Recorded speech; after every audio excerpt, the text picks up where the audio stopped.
It's now. Fuck, shit, damn. Radio, give us something good. No. No. Hey, well, I'm already streaming. Don't do it, radio. Gotcha.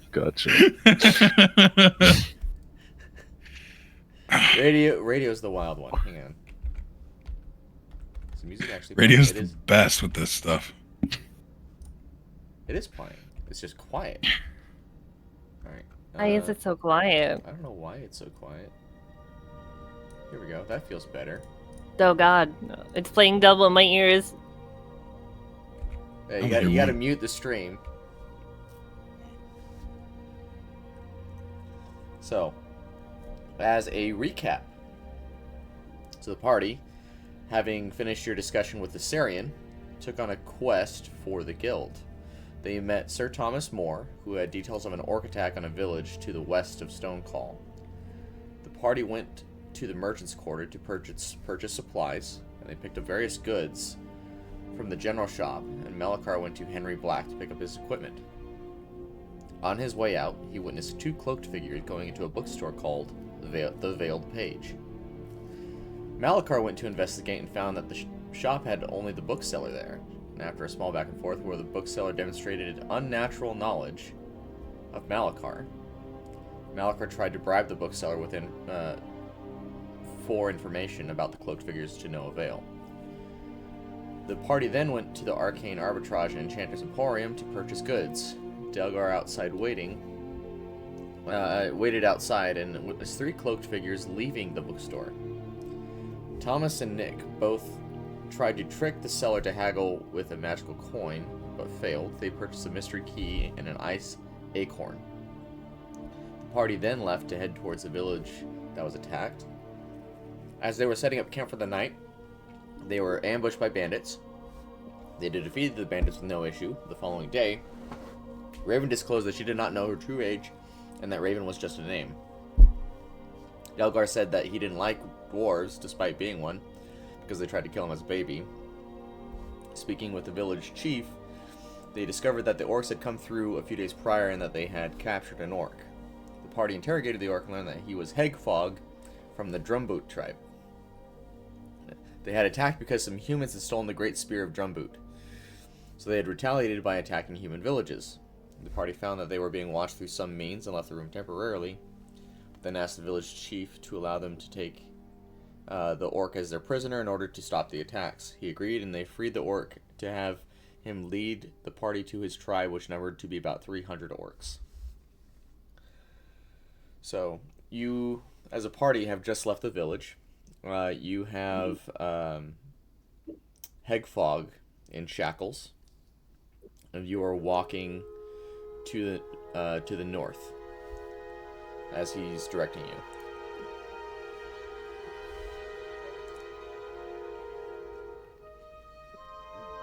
Who would like to start?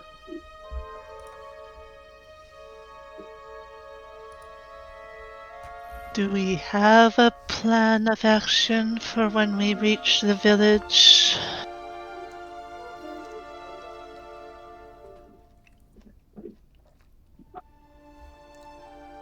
I'd kind of like to hear that too. I thought Lil had the plan. Oh, fuck. Such profanity. Brain work, please. What were we doing again? God, I forgot the plan. So Raven's plan was to take Hegfog, and you guys were going to go to the tribe and try to negotiate with the orcs.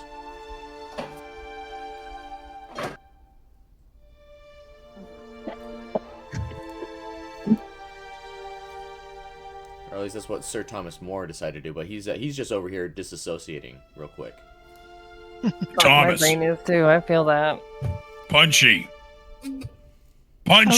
He's just kind of walking around on autopilot. He's not hearing you. The heck is he doing? He's not with us right now. Yes, just leave him alone. He'll focus up when he's ready. I don't know about this guy. You seem to love him in combat. He's a good fighter. Just doesn't kill enough. Not everybody goes into fights with the intention to kill Delgar. What? Nick is kind of balling up at the, not like on the ground balling up, but kind of physically kind of scrunching up at that statement. I get some fights, but bandits, like, what? Why not? I've killed tons of bandits in my life. He seemed to think that the bandits could have had some answers for us. Answers like what? Where to find the best innocent people to murder? Is that what you want to know, Delgar? Not at all. It's the only thing I can assume that bandits actually know.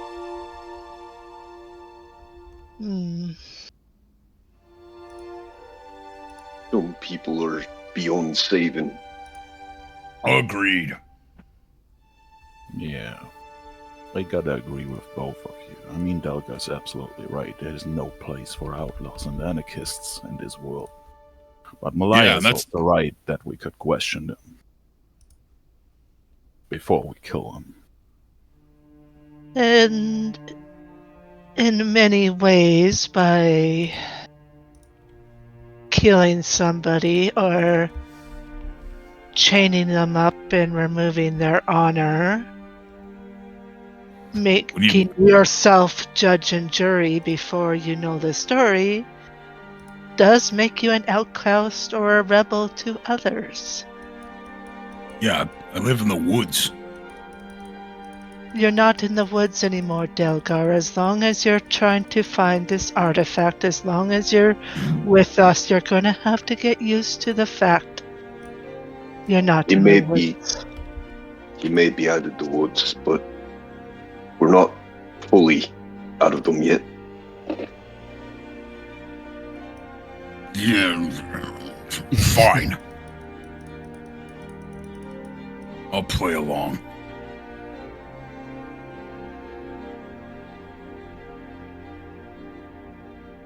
I just worry, and I know it is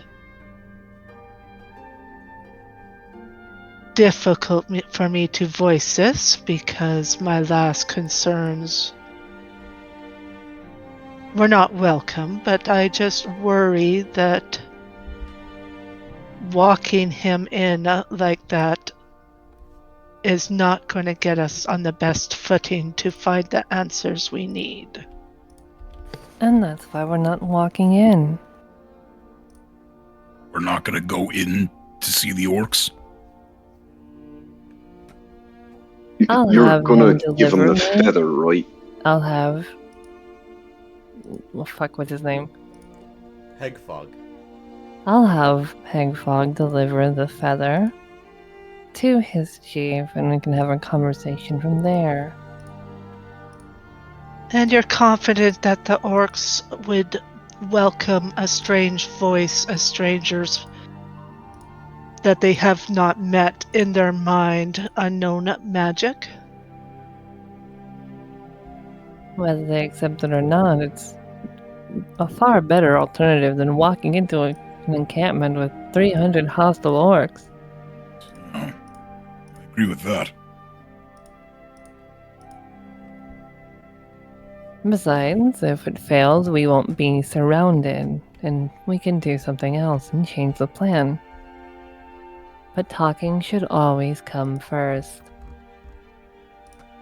Yeah. Talk. Unless you want to single-handedly take on 300 orcs, Delgar. I bet you I could. Go right ahead. Give me some beer. Don't you already have some? No, I don't. I have health potions.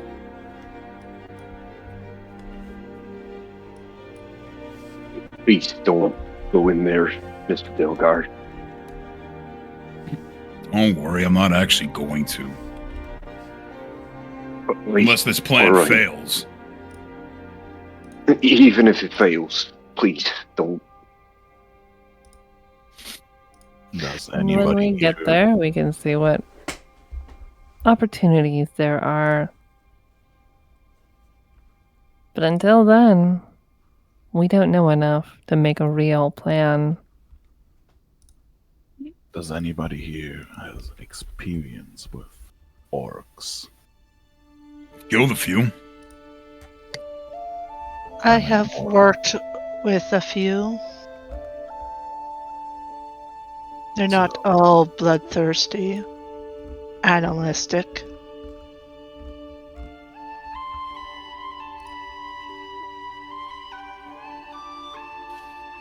Well, go on. Well, I understand the concern of walking into that tribe and being surrounded.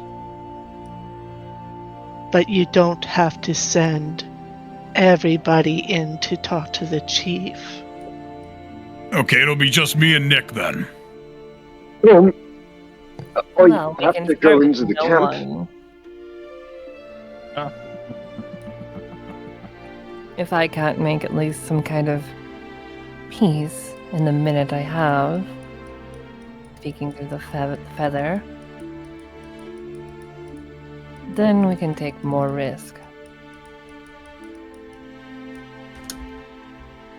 What do you think, Malachar?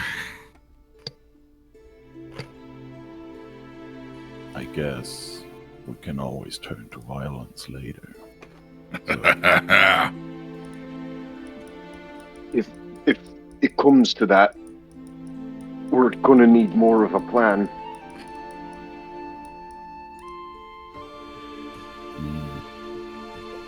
How are the politics? Like, do we have... Maybe we can just get respect by taking on a few of their fighters and not the whole tribe? How about this? Nick, are you any good with gunpowder? Personally, I think it would be better to not discuss our plan of hostile actions while we have one of their rank with us. How close is he? What, Hegfog? Yeah. Well, he's in your vicinity there, so... Hey, Hegfog, do you guys know anything about gunpowder? We don't know what gunpowder is.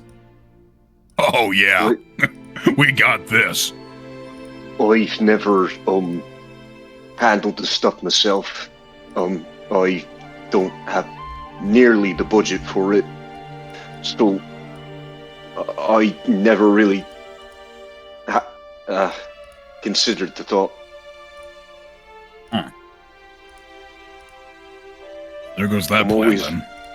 I'm always working with scraps, bits and pieces of metal I find. All right. Axes it is, then. Oh.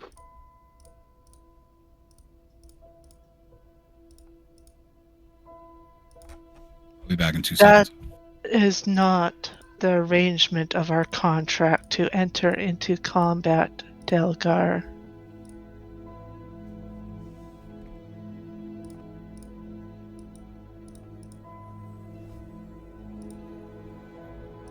Can you remind me, what exactly are the parameters of this contract? Our entire goal is to get the orcs to stop attacking.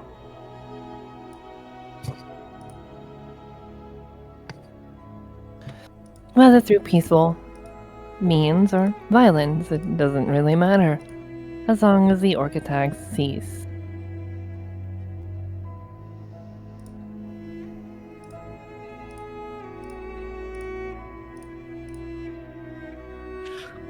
Well, Malachar can always do his head exploding thing. It's worked out pretty well. Can he use it on a bunch of targets at once? Yeah. Can you do that, Malachar? I'm afraid no. Yeah, it's just as well. It's really kind of weird when you do it.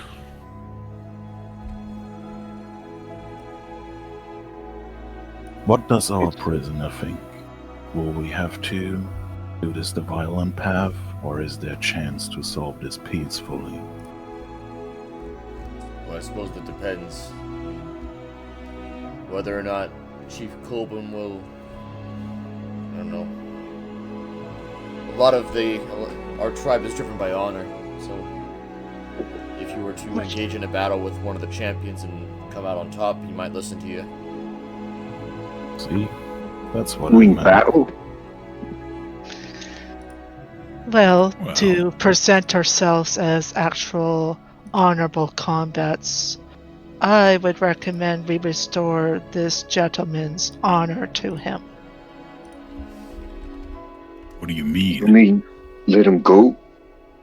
He is guiding us to the village. He has said so. He's doing it by his honor. There's no reason he has to be chained. Just gonna accept his word like that?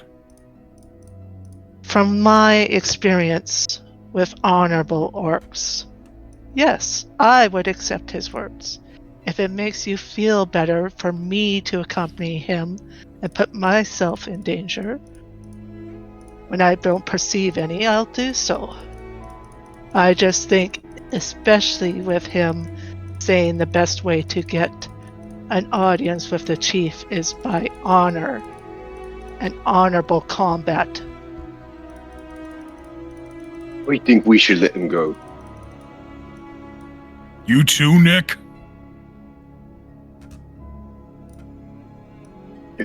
As long as Do he's- it.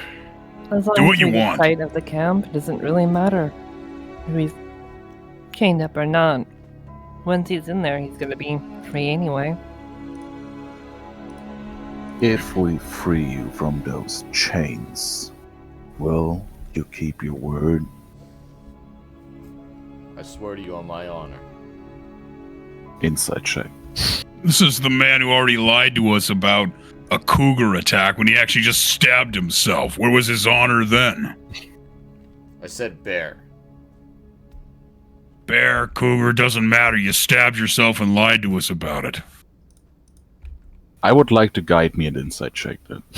Alright, go for it. Oh, terrible. I mean, as far as you can tell, he's being honest with you. 12. Alright.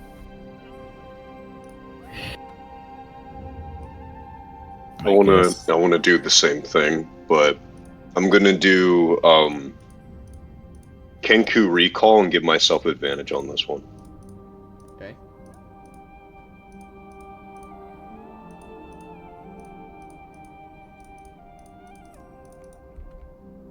Wow! Wow!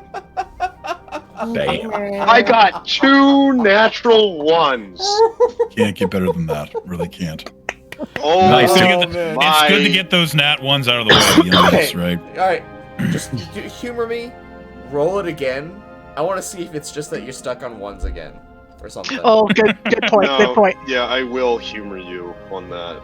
Let's see if that's the case. If it's not 2 natural ones again, okay, then yeah. It's not. Yeah, we're going It's Nah, he just, just- rolled low. He just hit that 1 No in way. 400 chance. Amazing. I did. I land these. I land Hey, these. it wasn't in combat, so this is good. Yeah, better Oh now my than when lord. we're surrounded by 300 orcs, right? Exactly. I guess. Alright, yeah. Nick squints really hard and he strains himself. And sees nothing. He can't tell if he's lying or not. Does he pop a blood vessel because of the nat 1? Yes, he did. Yes. You all right there, Nick? No, it hurts. Just take a rest. You look like you kind of need it after that. I'm gonna go sit down. It's for the best. Yeah. Good boy. So we can just take a few minutes. I am not very convinced, but if the party wants to do it, I won't intervene.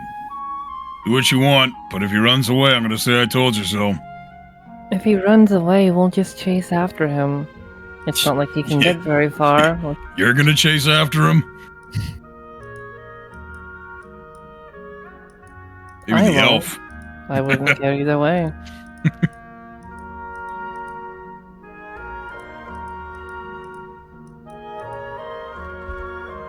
Well, let him go then. So you guys, I mean, you haven't really arrived at the village quite yet. Are you just letting him go right away, or?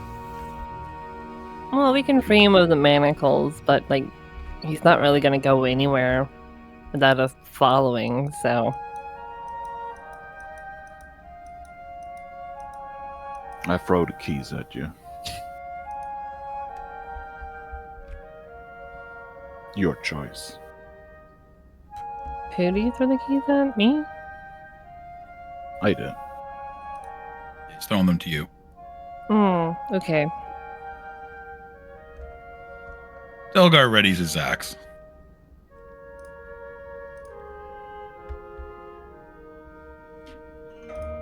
I'm gonna go to the orc and just kind of grab the manacles, show him the key, wave it in his face a bit, and tell him, if you run, you will never run again. And I unlock the thing. Alright. He takes it seriously and he doesn't run. I get my stuff back. So, you want me to guide you, or? Just rest for a few minutes and then you can guide us. Yeah, let's wait for Punchy to snap out of it. And during that time, I'm going to use magical cunning to regain a spell slot.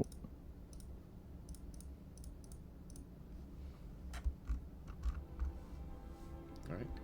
And as you take some time to rest, the sun kind of peeks over as it crosses noontime, and a nice whistle of the wind, kind of with a cool breeze, blows past you. You take a look around, and you are within a really peaceful area of the mountains. It's it's quite green, it's quite mountainous, and you think you hear like a small brook going nearby, not too far away. And as time is passing, it's it feels nice, and it feels fairly serene in this area.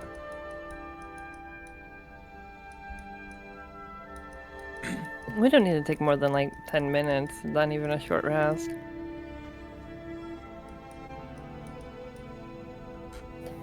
Before we get back moving. Okay. And you're able to get, Sir Thomas to some of his faculties. He's able to recognize enough to leave, to follow you guys. And hey, I'm just finishing up one thing real quick, and then I'll. Big Punchy, you back with us? I suppose I am. I guess. What the heck happened? Yeah, I'm gonna ask you that. You were just walking around aimlessly with a stunned look on your face the whole time. Look, whenever you've done and seen what I have, occasionally the voices decide that I should go to sleep. Sometimes while I walk too. I apologize. What did I miss? Well, they let the orc go. He's still here, but he's not chained up. Where's the orc? Right over there. I pointed Hegfog. Oh, good. Is there anything else of note? No, we just kind of argued with each other. You just sat there. Well, I'm assuming you missed my witty remarks. It's okay, I'm back now. Oh, yeah, we really missed that, sure. I'm so certain of it. Anyways, we're gonna go see the orcs now. Alright, and as you guys progress and travel forward, you're led through a short, pretty good ways. It's a couple hours journey, but eventually you do arrive and you're overlooking this clearing where you can see smoke from fires, and you can see various tents down within this little valley, and it's cleared out. It's all, it's just a whole. Looks like a pile. It looks like a pit of dirt, and Hegfog says, "There's their Drumbut tribe." In the pit? Yes. Do we go down into the pit? I mean, that's where the orcs are. You tell me what you want to do. Do we see smokestacks or anything? Yeah, no. The fires are going. It's, there's stuff happening down there. You can see orcs moving about. Looks like a very nice pit. I'm just saying, if we're jumping down this pit, let him lead. I'm gonna hand the orc the feather. And go ahead and hit start session, and you'll kind of. Oh fuck. No, this is just like I'm just showing you guys a map here. Okay. All right. Had me nervous there. I'm trying to give you a visual. 300 orcs. Okay, so we're over here. Okay. I'm gonna hand the orc the feather and tell him, deliver this to your chief.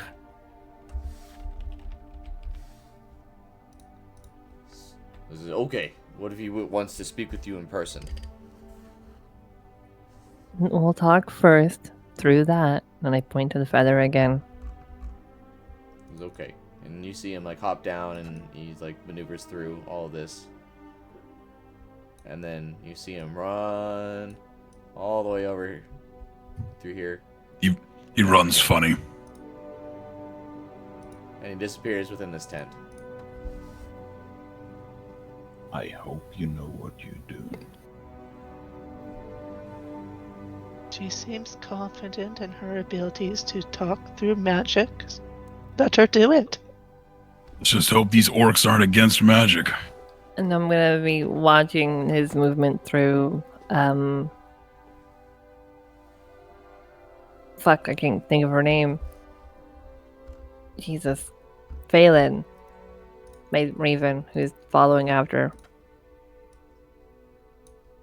So Phelan's probably about right there or something, or I don't know. Mm-hmm. I'll let you move Phelan. But, Probably perched on the tent, actually. and, I guess to use the feather, do they just, start talking to it, or what? Oh, I have to know they're holding so I can start talking to them. Well, do you know if they're holding it? I'm trying to see that through Phelan. Well, is Phelan looking inside of the tent, or? Yes. Okay, so Phelan sees that Hegfog hands the feather off to another orc. That seems to appear a bit more important. Mm-hmm. Alright, and then I'm going to use an action to start remote viewing. So I'll be entering a trance, and it lasts for a minute, and then I can see as if I was in the token or the feather's location, and I can also hear from it. And then I will begin to start using my actions to do telepathic message. And in the first message, I will basically just say,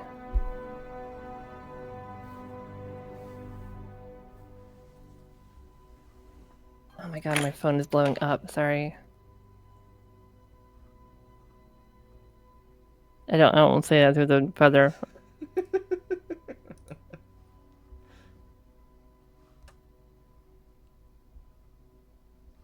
Okay, fuck, what do I say? What do I say, guys?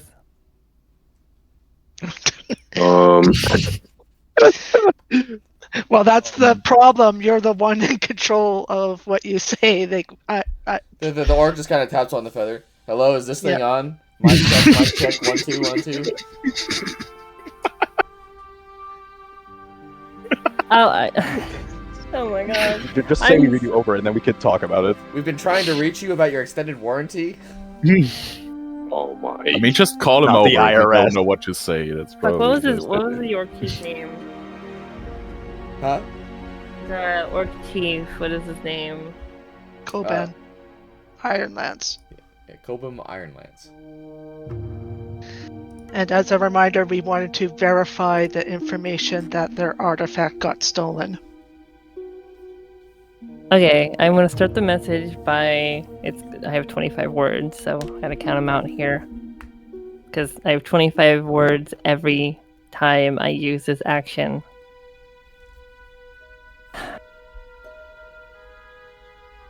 Koban Ironlance, I presume. What weird sound in my head? What is this? I may be of service. Your spear was stolen.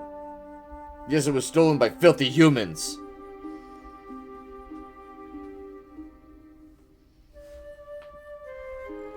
Indeed. But these humans are not the ones you've been attacking. We don't care. We will continue to attack until we get our spear back. If you halt your attacks, maybe I can be of assistance. How can weird voice be helpful? I'm talking to you through a feather. I have my ways. It seems like that message would get cut off because that sounds like more than 25 words at this point. Well, or is it per transmission? It's per transmission. Okay. So I have it. I can hear him for a minute, but I can give him messages until this ends.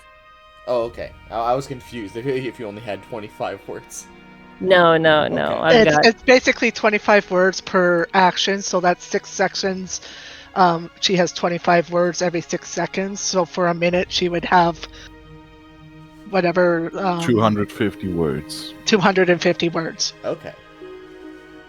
Thank you, Melker.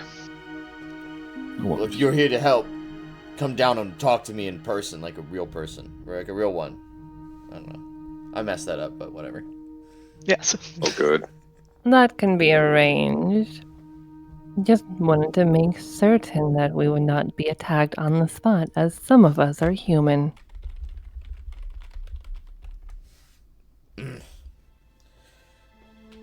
I suppose. It seems as though you've rescued Hegfog, so I can make an exception. Very well. I will see you shortly. And then I end the trance, and the feather dissolves into dust.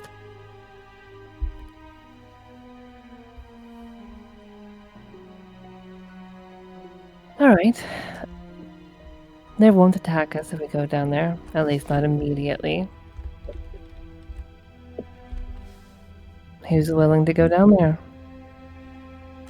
Whenever you say not immediately, do you mean they're gonna wait like 2 seconds to hit us, or that they're considering not hitting us? They're orcs. I don't know how long they can count. Fair. Well, I might as Whoever well. is going to go down there has to get those comments out of their head and not make any assumptions. I have decent enough experience with political things. I might as well join you in case you go south. Could we send someone who's not human? And since I was our original envoy, I suppose I should as well. You will go with Leviathar's guidance. I shall assist you.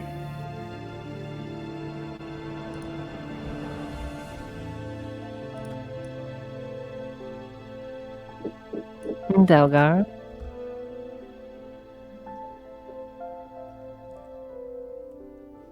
Oh, is he not there? Right here. Oh, What? are you gonna join us? Yeah, let's go. All right, we go.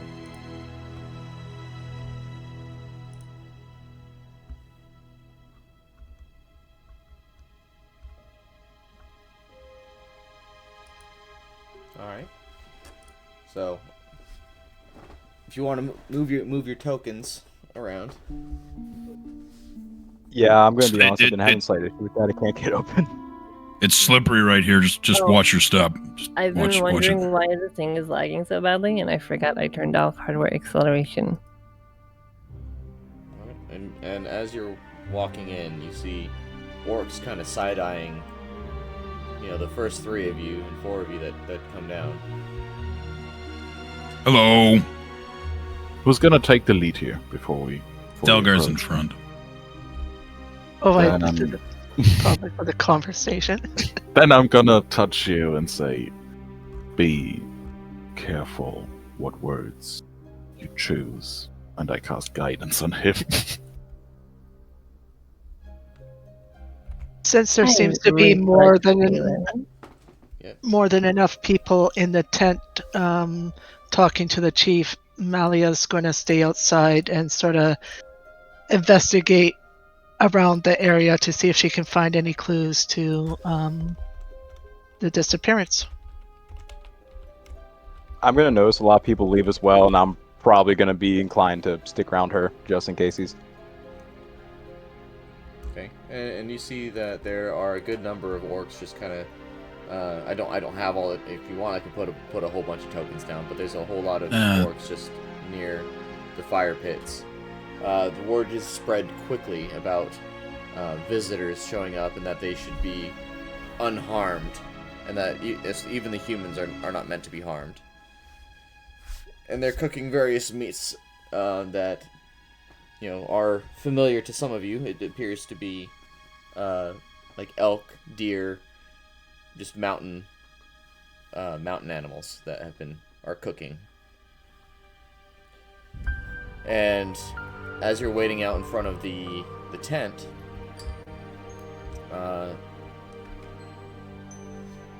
a crowd begins to gather around you of various orcs, all holding their weapons in order to prevent any sort of fight from breaking out or unnecessary combat, or if the chief says so, to take you all out. And finally, Chief Kobum opens up his tent and he steps out.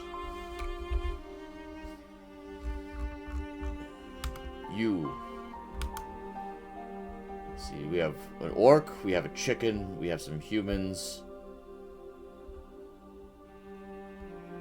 What do you want? We want our spear back. You say you can fix it. How do you think you can do this? First things first, we need to know exactly who took your spear. Humans, of course. Humans. Wearing cloaks of the night. Dark cloaks. Any particular symbol? Insignia. Signage. Did they speak? What language did they speak? Give us more details. They spoke regular language, I guess. The insignias kind of looked like a bird with a sword. We weren't able to capture any of them.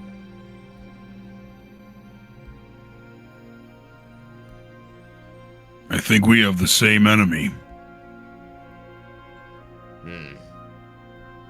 He kind of grunts at that. Yes. And the humans you have been attacking are also enemies of those humans. So continuing your attacks is doing nothing but drawing more attention to your tribe. Is it the same symbol those spies had that we killed? You could reasonably assume that it's similar. Then I'm gonna take that thing I picked off one of them and throw it on the ground to his feet. That looks like the same insignia. We took it off their corpses after we killed them. You see, Some of them. Likely not the same ones. given the grave dishonor they've inflicted, we will not rest until it is found. And if that means we have to burn every human village in sight, then that means that's what we will do. That's what we're asking you not to do until we've looked into this further. Drumbut's spear is our heart. Bring it back and I will call my warriors back. What if you gave us some time? Just stop your attacks for a set amount of time. Allow us to try and find the spear.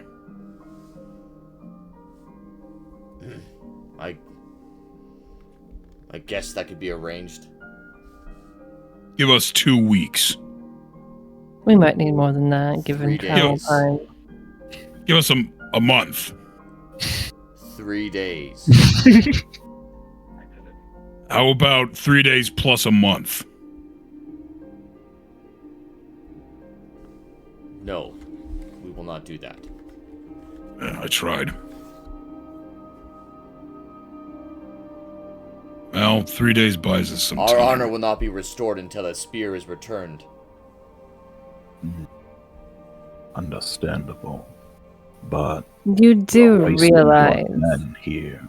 You are attacking the wrong people. You do realize, Chief Ironlands, that 3 days is not nearly enough time, as our enemy is located about a day and a half away. So to meet those enemies, we'd have to travel that time. 5 days then. A week. A Uh, full round week. Go ahead and do a persuasion check.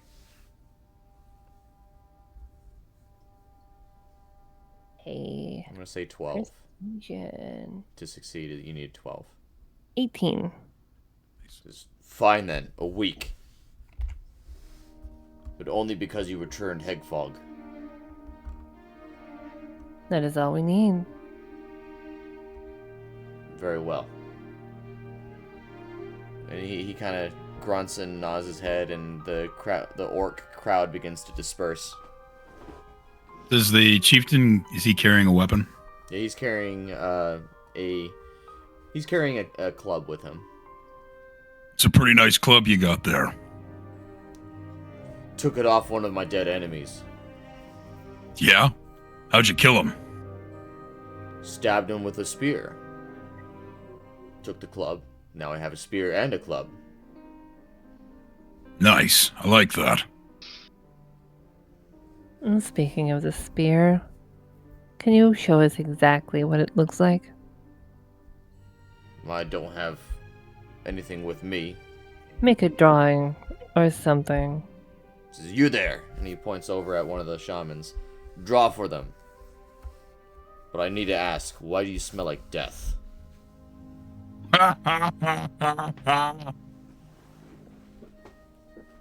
I offer the shaman my calligrapher's supplies.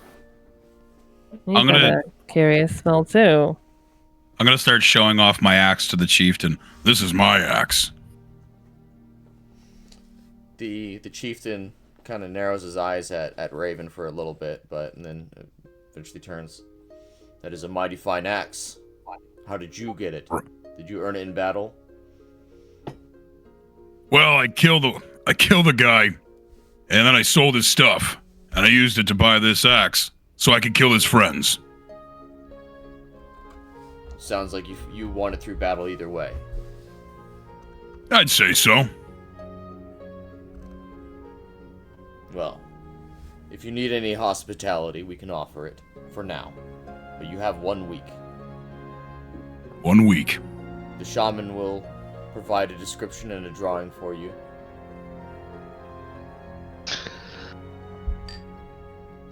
But for now, we can offer you supplies. We know that you humans and elves and Maybe this chicken here. You might have gold. We can take your gold. It can be useful in some ways.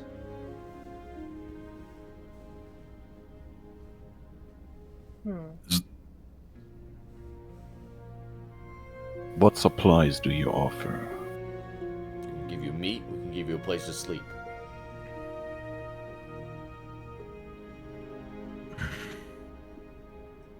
That's helpful. Thank you. I'd rather get this over with sooner rather than later, and we have plenty of time left to get our journey started. Is it at nighttime by the time we reach this place? Is it? Yeah, what time of day is it? It's about 5 o'clock in the it's turning into evening.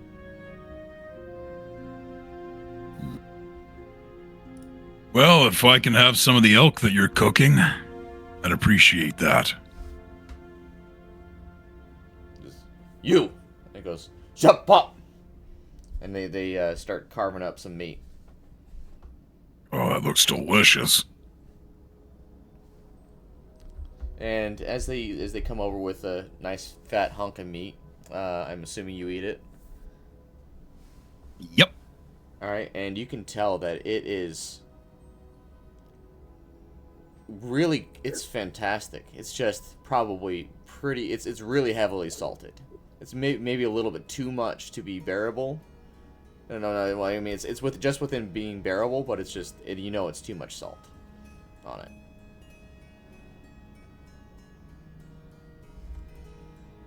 I don't want to be insulting, so I'm going to eat it and not say anything. Insulting. Insulting. Well, So, we're just gonna have a quick meal and get a few hours of walk done? Or we're gonna stay rest here for the night? From what I understand, it's going to be difficult for a few of you to see the road properly once it gets dark. If we're offered shelter here, we should take it. I agree. Fair enough. Vanitas' light even guides me in the dark, but we can rest. He says, take that first tent there, and he points at this tent over here. All of us in one tent? Doesn't have to be over of us. I don't sleep. I could just sleep outside. I'm used to it anyway. Yeah, I'll also sleep outside, next to the fire. Suit yourself. And the tribe turns and he begins to walk away. All right. And For orcs, these guys are pretty nice. I say Well. hushly to the group. They're nice now. Give it a week. Week, more like 3 days if we don't get it. Is there any of you that speak orc? No. I speak common sign language. That's it. I speak Dwarvish. Is Dwarvish close to orc? No. I'm going to say no. Damn. Oh, I'm out of I it do then. not speak orc, no. You can use that spell though. I could, but I'd rather have that for if we need to fight. Wait. Hold on. Idea. With how much I've been on the streets, do you think I could roll to barely understand them, possibly? I don't know how much orcish you'd learn on the streets, considering orcs are, Just orcs. Let them cook. Let them cook. I will say My- it's gonna be a high roll because it's I'm gonna say you need to roll a 20 in order to say be able to pick up some orc. Do it. What am I rolling here? And I'm gonna go straight intelligence. Oh, just straight intelligence. Okay. Oh boy. All right. Let's see this. Oh, I got an 18. You're kidding me. Ah! I'm not afraid of Okay, can I apply guidance after the Can I fact? guide him? Yeah, I was just about to ask. Can I guide him for this? Yeah. Retroactive guidance. You just cast retroactive guidance. Sure, why not? Right, you All can right, add one add it. before. Yeah. I'll allow one.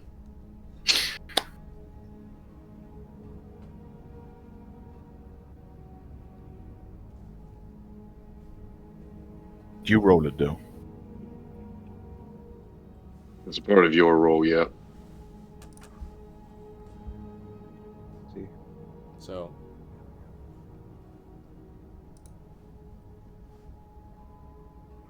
Nice. One. there you go.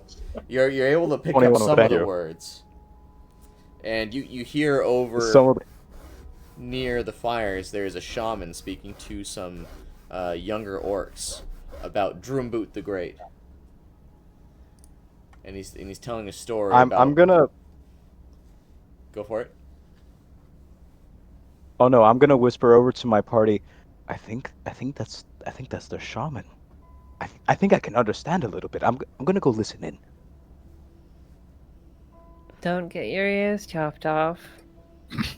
He probably will. Right, and you can I already see, got a toe severed. It won't be the worst. and as you walk over to listen, there's a orc standing by the shaman that fixes his eyes directly on you with an immense amount of disdain. As you sit down, you can tell that you're not very welcome in this circle, but the shaman continues to speak. Let me see. I'm gonna check my inventory really quick. What do I have? Oh, I have one hammer. I'm going to offer him my hammer as a peace offering to let me sit and stay. He's gonna smack the gift away, but he's gonna allow you to stay. He doesn't want your charity. Gotcha. But as the shaman is telling his tales, you can see that the younger orcs, in this circle are very keenly interested in the words that he's saying, and what you're able to garner is that Drumbut was a legendary orc chieftain, and he united the warring tribes in these mountains, and he led them to prosperity, and that the artifact itself, the Spear of Drumbut, was gifted by one of the orcs' gods, empowering him to defeat a colossal demon that threatened the land. And then after his death, the spear became a symbol of leadership and unity. And so, that's what you're able to gather within this circle. Very interesting. How do you spell his name? So just it's spelled the drum and then but with one T. So Drumbut. Gotcha. Thank you. Just making sure I spell it right.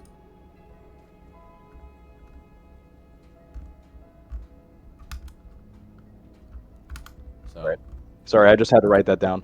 I'm gonna go join the party, and I'm gonna go let them know of my newfound discovery of Drumbut. Everyone.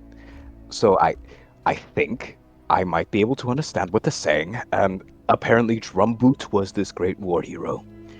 Picture, actually I have no idea who to picture, a lot of people are bad. Picture a very, very good war hero uniting tribes with a spear gifted from the gods. If that is accurate, whoever these people are that stole it might be up to much more mischief than we previously thought.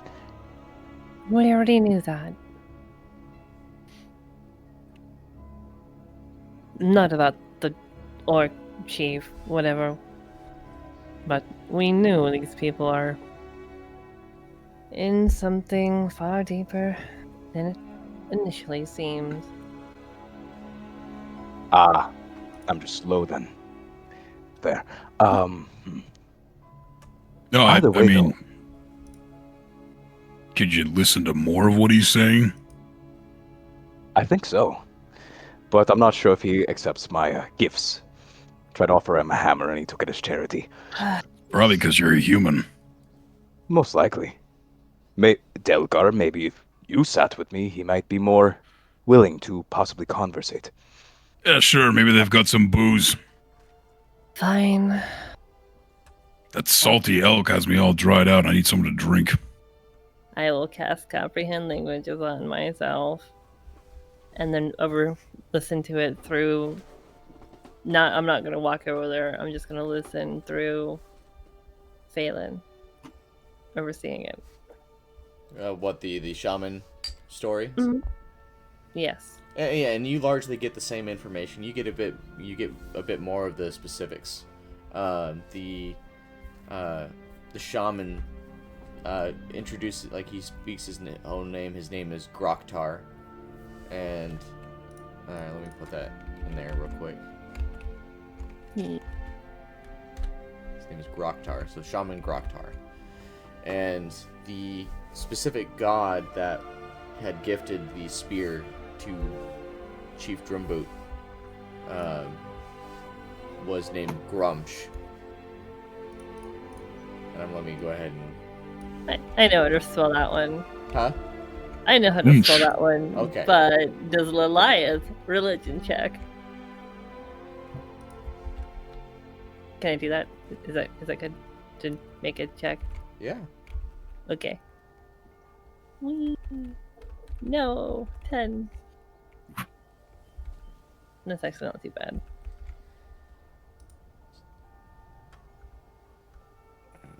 So Raven would not necessarily know of Gruumsh offhand. So, Groktar, tell us about Gruumsh.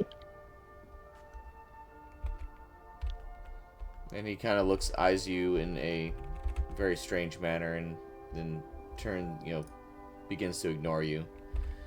And continuing on with his telling of things, and what Raven is able to gather a bit more of is that right now is a trying time, and it's meant to be a time. The orcs are meant to have faith in Gruumsh, that the spear will be returned, that they all need to stay united.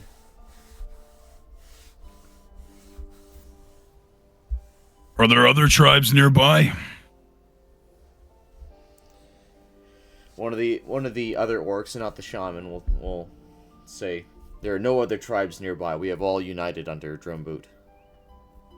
That must have been difficult. It was, but the strength of the great Drumbut unified us, for we would have all died and lost ourselves should the demon have succeeded and prevailed. What demon? The demon? Yes, the demon that threatened the land. Does he have a name? We only know of him as Kolfar, and whether that is his actual name, we don't know, but that is what we call him. I don't know about this What was demon. he capable of? What do I know about that name?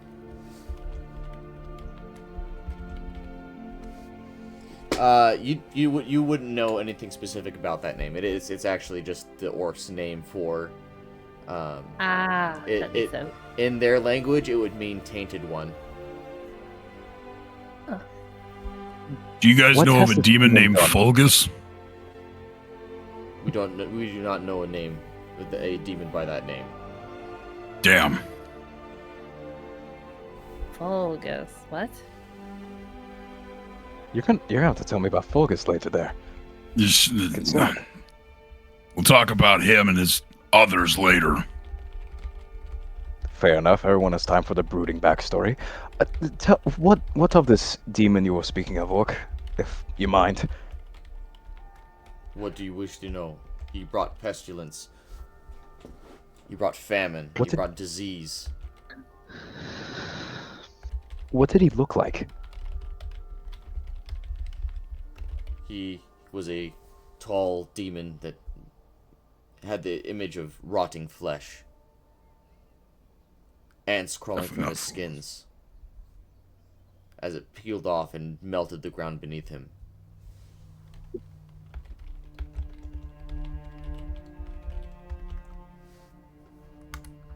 He was a plague upon the land, and were it not for Drumbut, he would have destroyed everything.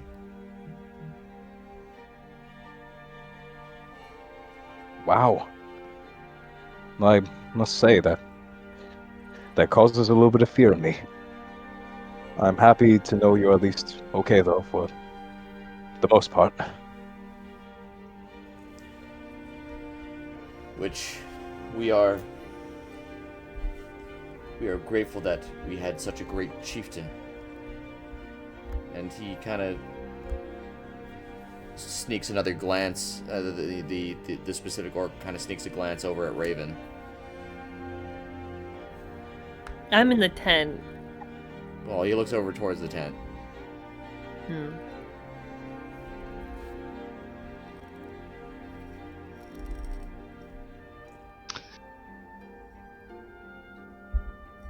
Say that, And- orc. Well, Oh, sorry. and he's gonna lean down and kind of whisper to you. That woman you travel with. Is she? Do you know her? Is she? We know of her. Not the best. That's for sure. She kind of stinks. We can Understatement. tell. Yeah, I know. It's bad, eh? Why do you ask? Well, Kolfar is wrought death in his wake. He smelled of death. I don't think that she's really like death. I think she just smells like it. You know, like after you've killed a bunch of enemies, you gotta have the stench on you for a little while. I think it's similar to that. It's just always there. That sounds terrible. You dwarves are all the same. You get used to it. I'm not entirely sure if anyone here can say anyone's all the same anymore. If I may be blunt and honest. Well, in any case, be wary of her. I know that there's been some voicing concern. about She's what- helped us out a lot in our time knowing her. I don't think she's bad. Well, I'd have to say the same. She saved my skin. Yeah. I think if she was gonna hurt us, she would have done it already. we don't trust those that smell like death. Fair.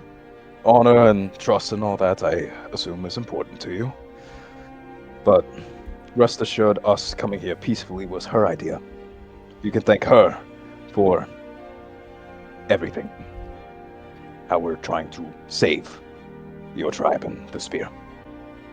Malia's gonna, because she's been listening to this entire conversation from the shadows nearby, sort of kind of look over at Sir Thomas because he was out of it. It wasn't Raven's idea to initially to free Delgar. Delgar's just gonna kind of look at Thomas and be like, "What? What, did I say something wrong? Maybe just, shush for a I little don't. bit." Yeah. You're okay. You're good. You're good. No, I'm gonna pat him on the shoulder. You're fine. You're fine. It's okay. Sorry. Sometimes when I lose myself, I lose information too. Well,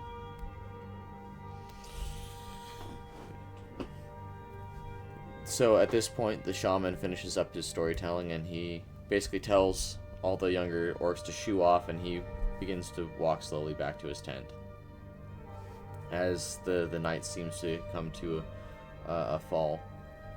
But the story that was told is that Kolfar, the demon Kolfar, is named the Tainted One. They don't have a other name for him, but the demon himself was summoned by a human warlock that wanted to enslave the orcs and use their strength for his purposes.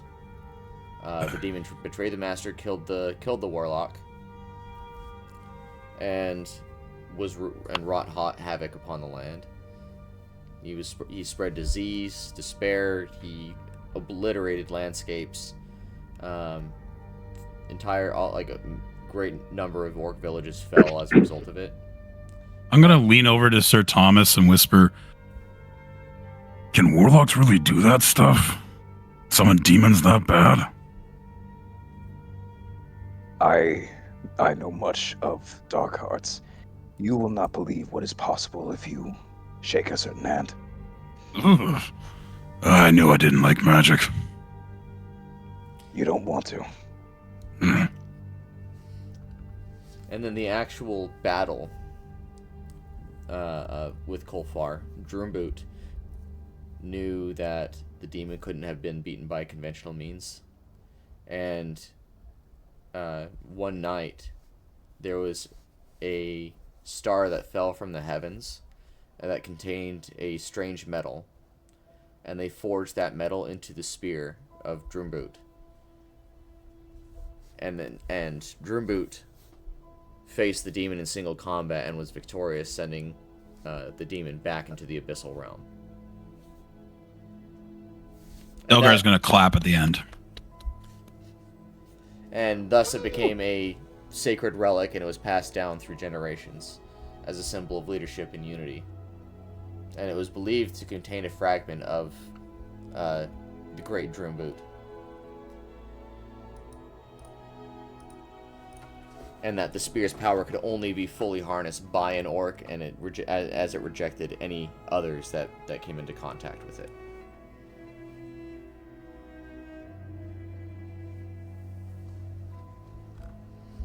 But that was a good story. Yeah. So the night continues to pass on, and the fires begin to go out. People are returning to their tents, and at this point, what are you guys wanting to do? I am going to look around a little bit, see if there's any orcs nearby, and if there isn't, I'm going to whisper to Delgar, I don't entirely feel the safest. Well, why would you? Fair point, I guess.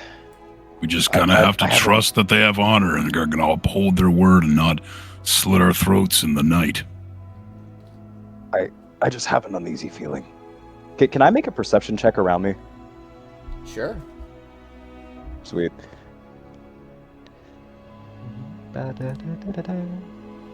See here. 1 second here.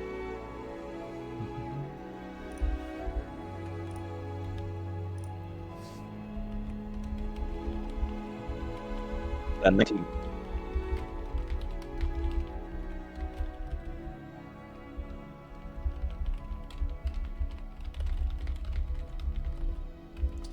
You see that there are a couple of orcs looking at you, but nothing like they're just like the night guards that are keeping watch. And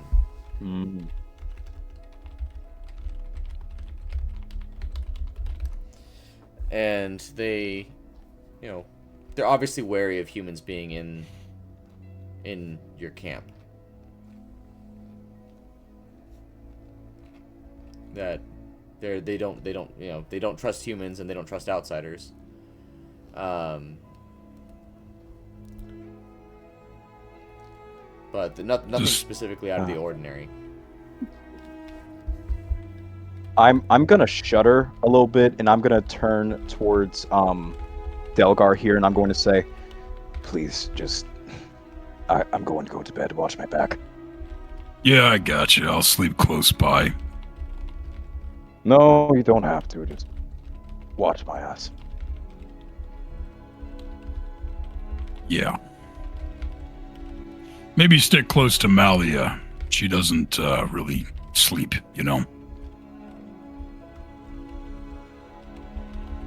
Thanks, but I think I'll sit it alone.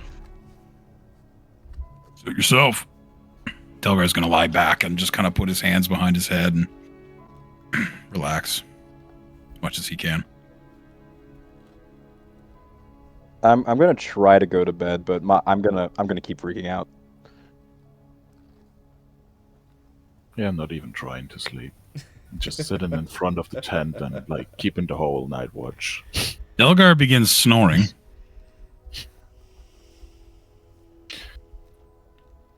Nick has sat beside Malachar. There's an aura of silence kind of just emanating. It's like palpable. It's palpable how quiet he is because he hasn't said anything this whole time that you realize. Would it be possible for me to talk with Nick without an orc noticing? Sure. You can roll for that. That's fine. Yeah, what do I have to roll for that? Stealth. Alright. And the Goliath will just be kind of nonchalantly sleeping, but having Phelan kind of keep an eye out and wake her up if anything approaches the tent And through the whole night. And that does beat the passive perception for orcs, so you are able to have a private conversation with Nick. Feel as comfortable here as I do, huh? Right, yeah. I'm not comfortable being here. I think it's all kind of wrapping around my brain now. Just how deep I've dug myself. If I could be honest with you, Malachar. And he kind of looks up to him. It's kind of like asking for confirmation. Always. You know when we all met in the guild, the Adventurers Guild. I've never done a job before then. That was my first job, going against the stone construct. We all fought together, and then we fought the spies. I'm sorry I didn't say about none of it before, but it's really getting to me. I keep thinking of the one spy that blew up. And he goes quiet again. You know, maybe you would find more comfort in religion. I could introduce you to our religion. If you could give me some time to think about that, quite a big decision, you know. I have ceremony ready. Just take the chance to evangelize to the guy. It's just up his sleeve. There's just candles, like scrolls, everything just ready to whip out. Lit already. There's a river nearby if you need a baptism. No offense, Malachar, but I've seen what you do to people who go against us. I don't know if I want to start melting people. You don't have to melt people to be part of us, but you can't deny Leviatar did a good job of protecting us. Through me. Certainly did, but I wouldn't want to do things like that. I appreciate the offer, though. Why not?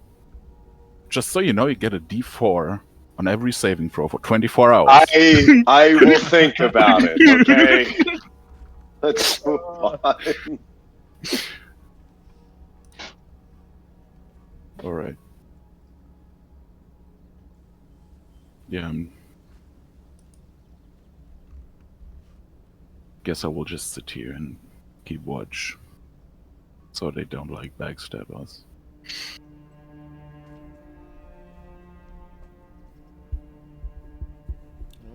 Is there any other actions that are going to be happening throughout the night that anyone wants to take? Malia, who's a lot more comfortable working with orcs and being around orcs because previous dealings, has just been spending her time just trying to find out where the spear was kept, looking around the area for any clues, looking around the area for any signs, because right now we're just assuming that the people who took the spear went back to the city. So we've only been given a week, and if it takes us 3 days to get back to the city and we don't find anything else there, she's just looking for anything that is a little bit more solid of information to point them in the right direction. Okay.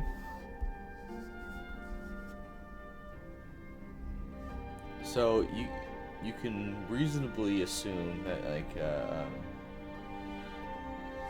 the spear would have been kept near the chieftain. Is he still awake? At this point in time, he's probably asleep.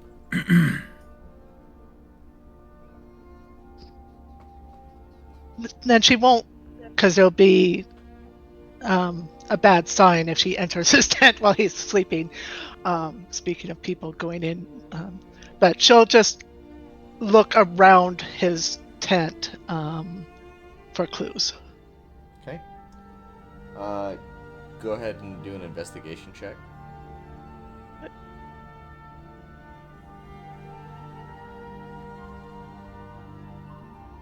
Nine. You can see that there's like a spot where it might have been placed. Like it's just like a little rack for the spear itself. That's just as a spot for it to hang up and just be prominent whenever he's there.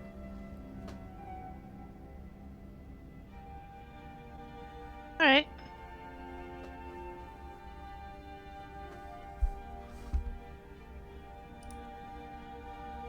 Any other particular actions or? No, she Up in senses here. that the rest of the party are pretty uneasy, so she'll just keep an eye on things while they're trying to get their sleep. And you guys are all able to have a good night's rest, so you get a long rest. Whether or not you stayed at the fire or slept outside, or I guess I'll let you decide, because I know Raven stayed in the tent. Do I get a point of exhaustion for staying up all night? Oh, did you stay up the entire night? Yeah. Yeah, so alright, then yeah, you would get a point of exhaustion.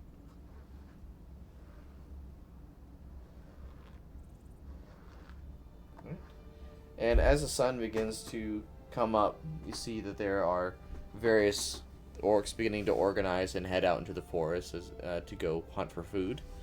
The village chief comes out and says, "Remember, 1 week."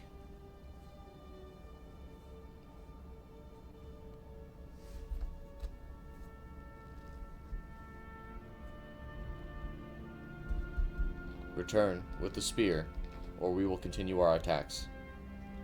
1 week. We'll be back. We sure will.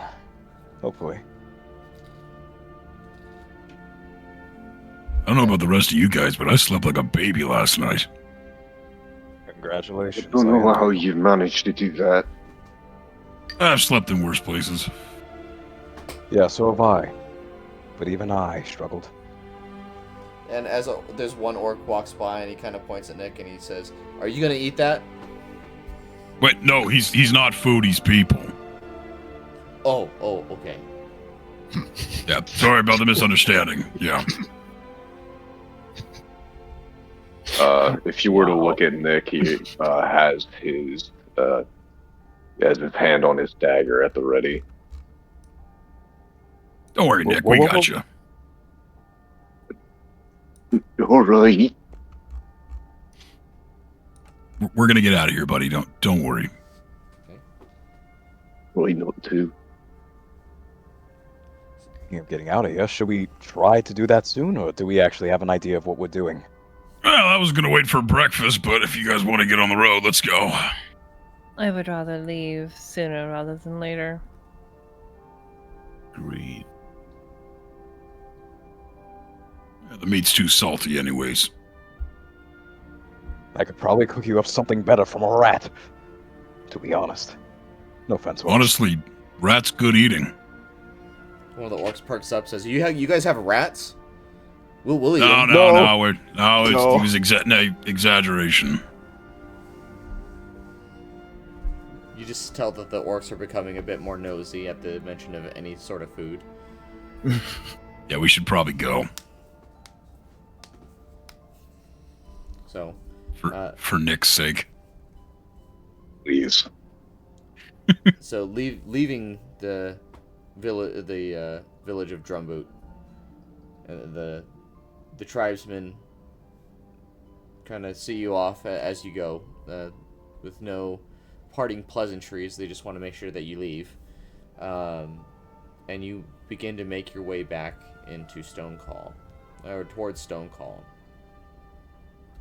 And you travel for a full day on the way back, and you pass through the village, and it seems like they've the human village. It seems like they've made some progress in repairing things, but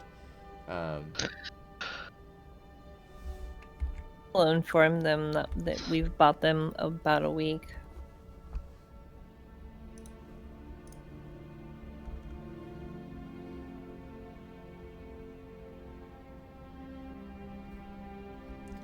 all right.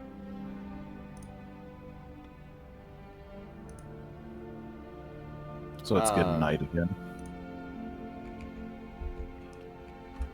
Yeah, so it's gonna be coming back to night, an additional time, and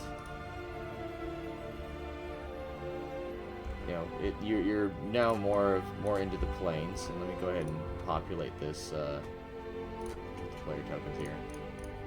Go.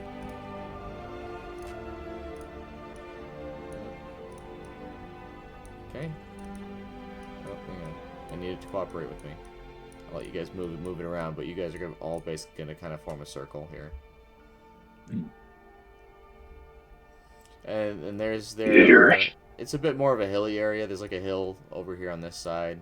Seems to be more of like a sunken in.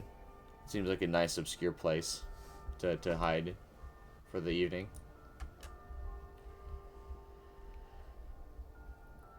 And let's see.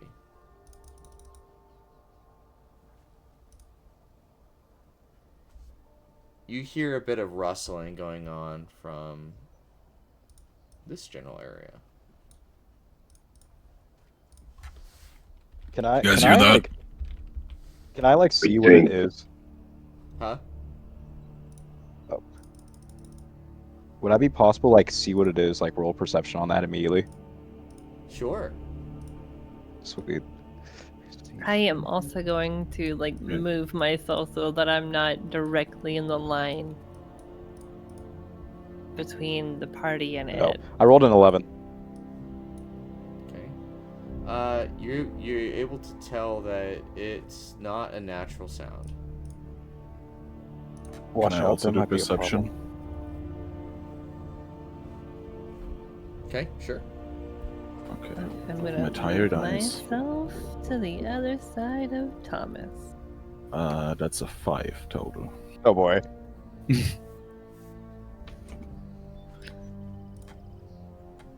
With the debuff.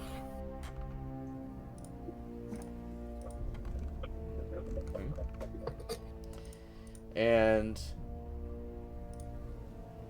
I'm gonna need all of you to roll for initiative here. Fuck yeah. Nice. Oh, Get no. ambushed. Let's get it. That's a dirty 20. Oh my god. Delgar Why? got 20. Oh, I got a 10. Why? Hang on. So Delgar got 20, Malkar got 17. 15. I got a 10. What's his 17?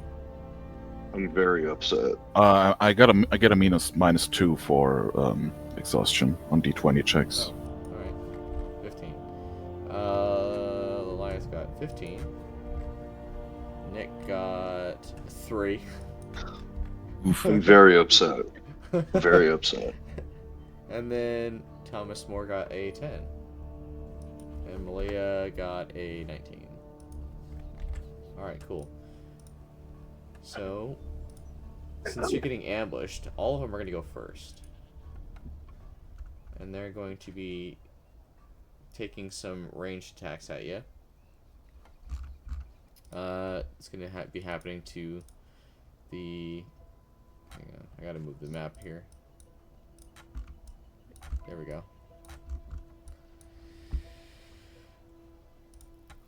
And I gotta change the music real quick. Yes, up the atmosphere. So, first shot's gonna be heading towards Loliath. Then Thomas, then Delgar, then Delgar again, and then Malachar. So it looks like 3 of the shots hit.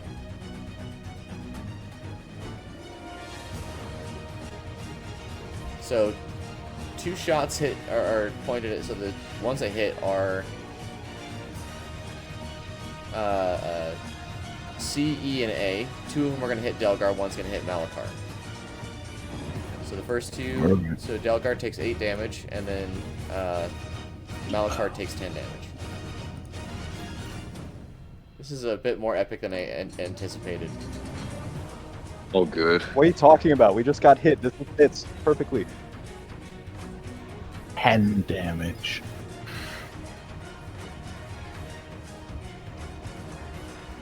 Okay. But even though we're ambushed, I can use a reaction to that, right? Yeah, what kind of reaction are you doing? Hellish Rebuke. Sure, yeah, that works. Alright. Gonna cast Hellish Rebuke on that guy that hit me. Wisdom save? That's a Dex save, DC 13. You got a 4. Alright. So that's...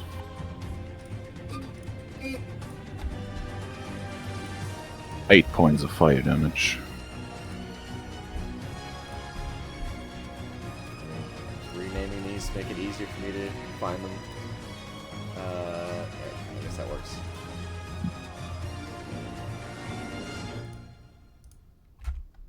There we go. Alright, so you said 8 points of fire damage? Yeah. Alright. And he begins to burn up with this, with the flame of the Lyatar. And it is now Delgar's turn.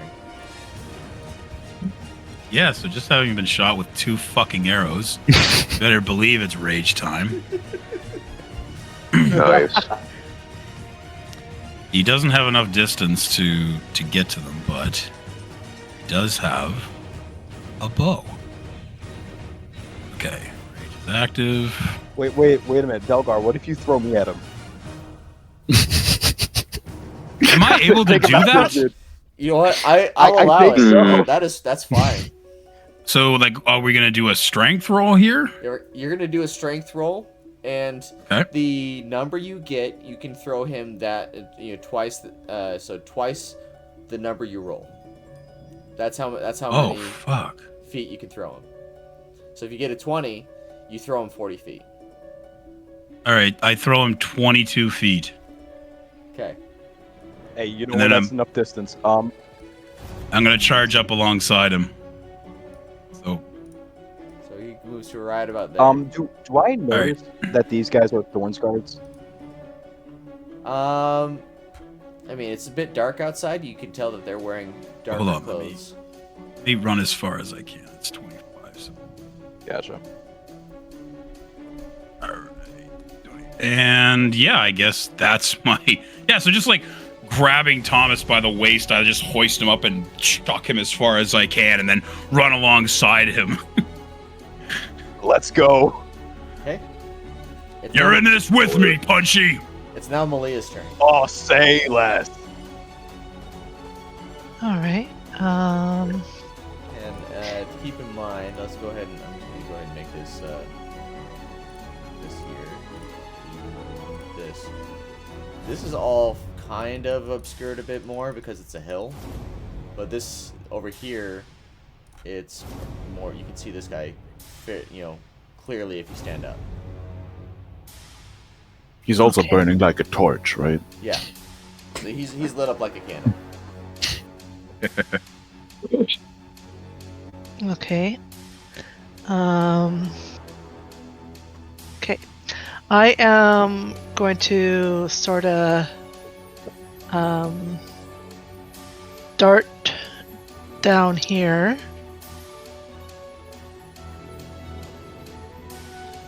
I'm going to use my cunning action to hide to try to give myself advantage. And then I'm going to take a shot at him. All right.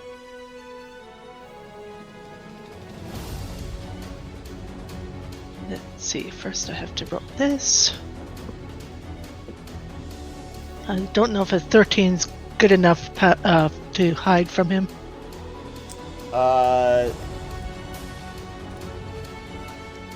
It is not.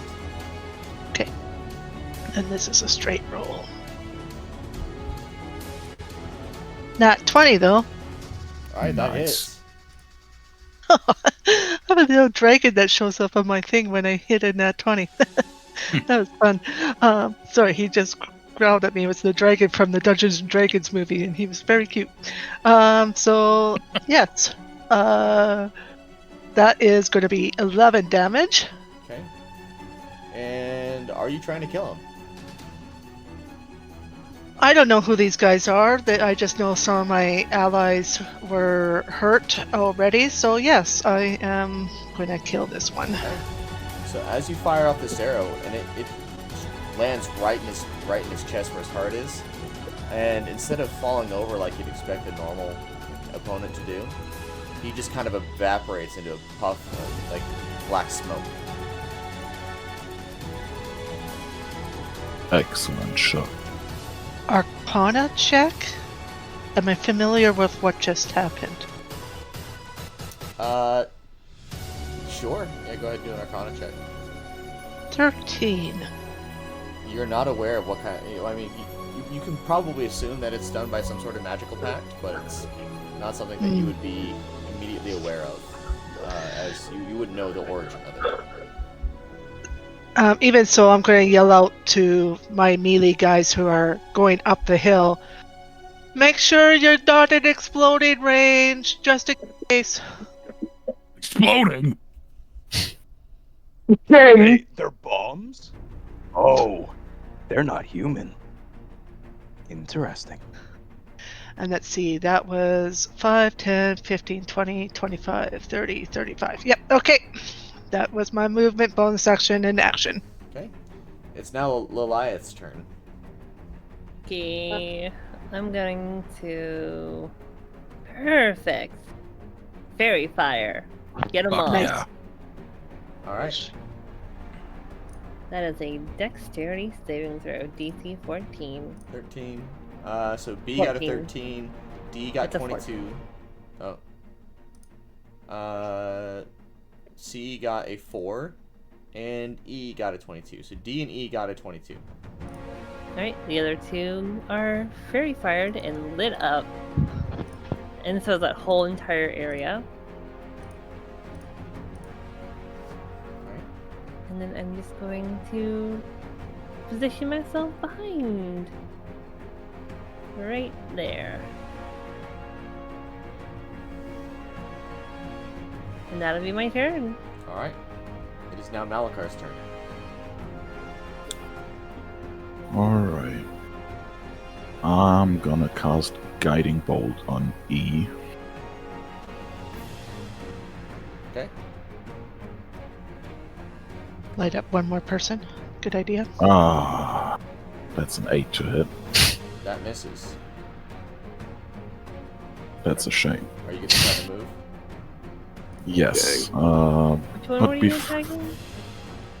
E. Ah. First I'm gonna drink a healing potion though, as a bonus action. That's 2d4 plus 2, right? Or 1d8 plus 4. So 8.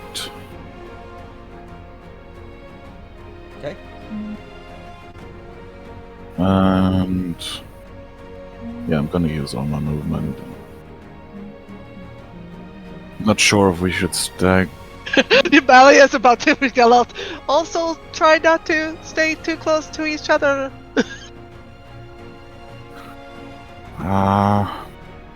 Actually, what if I'm just gonna move here. And that's my turn. Okay. B is gonna fire off another shot towards Thomas More here. And he gets a 6. I hope that wouldn't hit. Oh, this is gonna be fun. Oh. I'm gonna leave it. I'm gonna look up and I'm gonna say, "Wow, awful aim."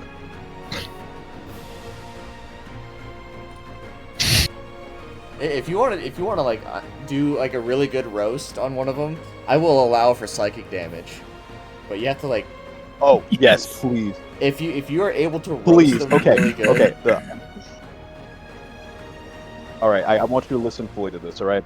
I'm going to weave, step out the way, do a little spin like a Michael Jackson, and then I'm going to point at him, and I'm simply going to say, "I've seen better shots from the grandma at the bar compared to you."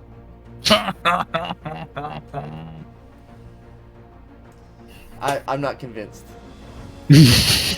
Well, like Delgar laughed at him. Laughing hurts more. But yeah, no. So yeah, going forward, if you want to like, if one of the enemies or something misses an attack, and you want to like try to mock them, I will allow for like a vicious mockery challenge. If you guys It want to has to be good enough. But it has to be good enough. I have to judge Okay. if it's good enough. Yeah, so. That's fun. We have to figure out what the bar is here. There is no bar. Let's figure out what the bar event for this is. It's gotta have enough sauce on it, you know. I'm not in the sauce yet. I'm not running up in there with. That's probably why.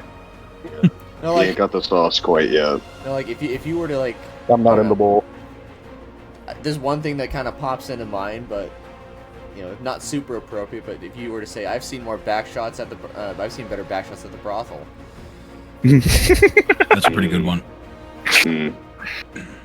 Yeah, real tasteful, that one.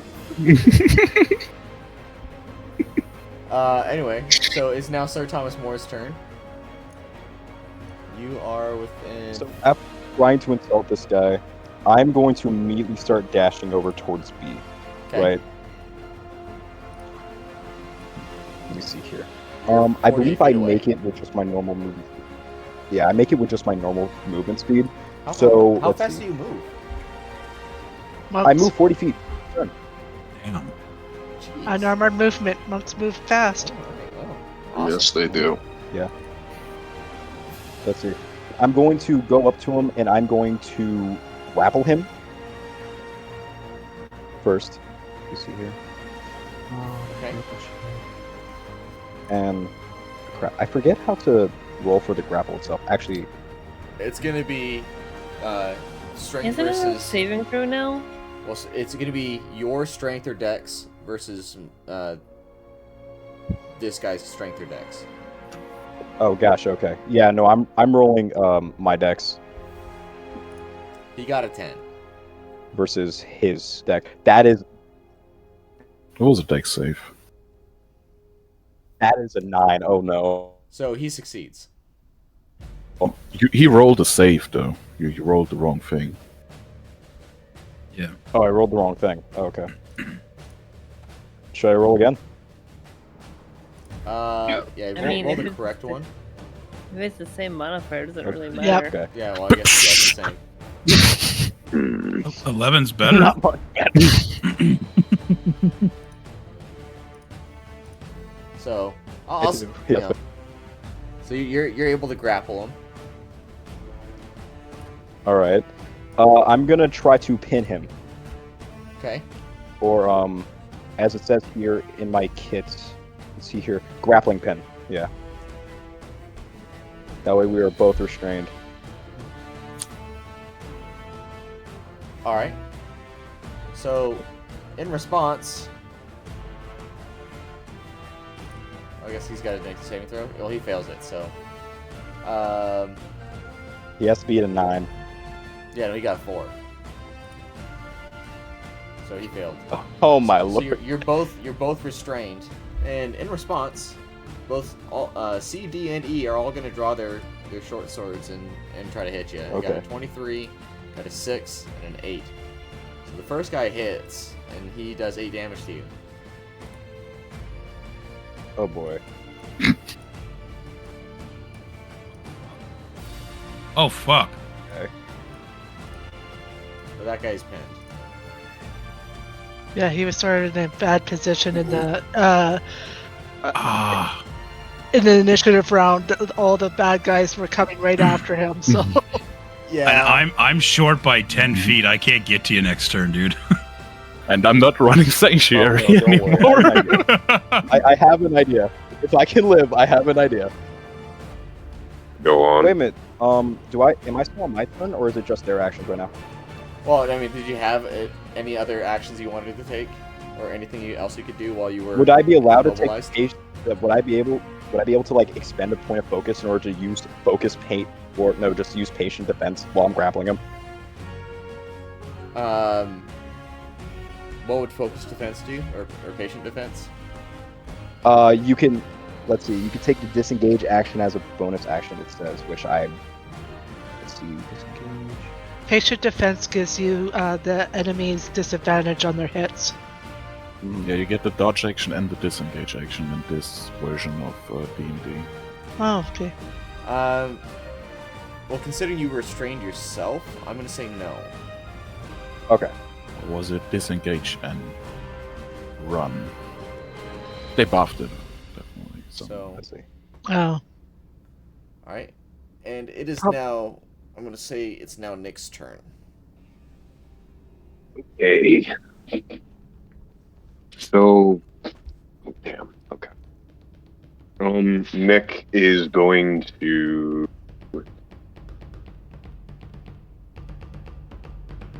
Okay, that's a bit dire.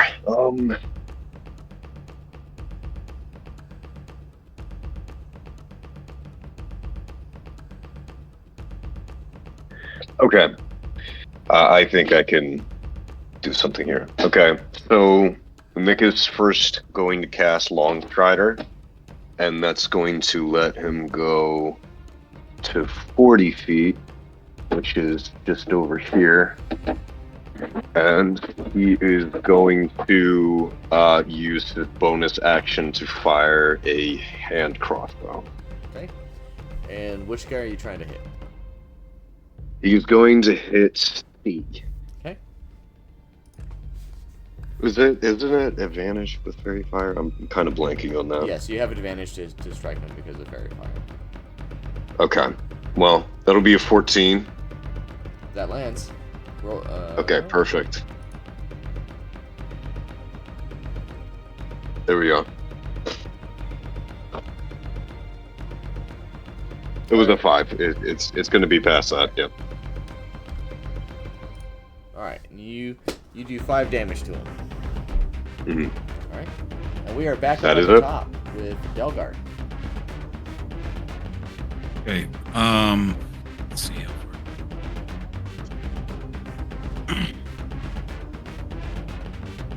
Delgar's gonna get as close as he can, and he's gonna whip a shot at C from his short bow. You have advantage. All right, I got a nat 20. All right, well, Hey. It's a bow shot. I mean, roll again for double. It's still critical? something. I don't know. That's 12. That incorporates the 2. Yeah, 12 damage. all right. So I mean, not bad for a short bow. So you fired off this shot, and you're able to strike him in a very solid place, and he just evaporates in a puff of black smoke as well. As a couple of trinkets fall off into the ground. Ooh, trinkets. I'm coming, Thomas. I'm gonna cough whenever it says, "Thank you." What are they made of? Alright. And then it's Malia's turn.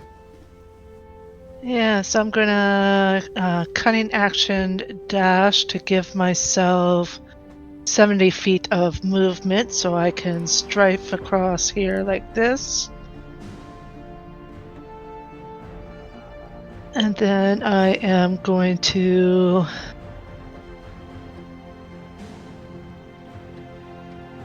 I'll leave some of the fun for some of the other people. I'm going to shoot at E. Okay. 14 to hit. That hits. That is 6 short bow damage and 3 sneak attack damage for a total of 9. Alright.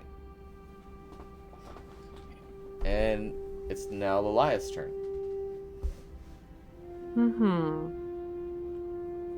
Well, I am a warlock, so I am going to do my warlock thing. I'm going to walk over right behind Malachar. Because he's a big wall compared to me. I'm just going to peek around him and then direct a Raven to attack B. To attack B. Yes. Okay. Alright. So that's gonna hit. That'll be 5 force damage. Okay. As a raven comes out of nowhere and claws his face. It claws at his face and a puff of feathers, and the puff of feathers kind of lightly hits Thomas in the face as well. Because he's grappling him. That'll be my turn. Alright, and it is now Malachar's turn.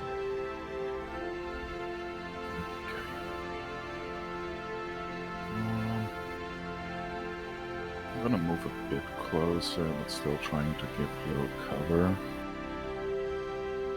And I'm gonna hit myself to use my proof of faith.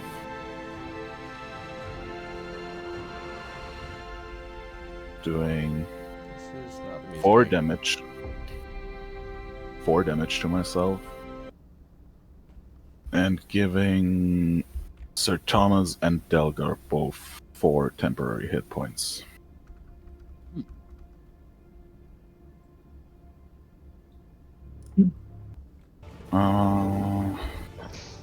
You. That's my turn. Okay.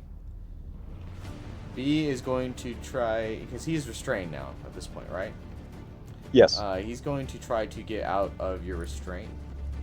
And he's going to use, do a dex check against your save. Okay. So he got a nat 1. So never mind. Look, Oh, hang on. Let me make sure I'm rolling to everyone. But he got a nat 1. Any damage from that nat 1? It is 4 embarrassment damage. All right.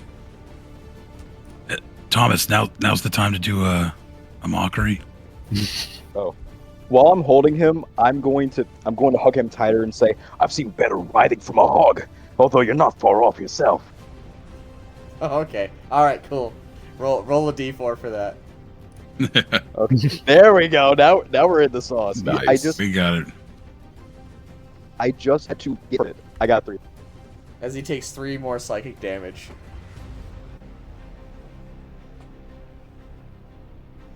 All right.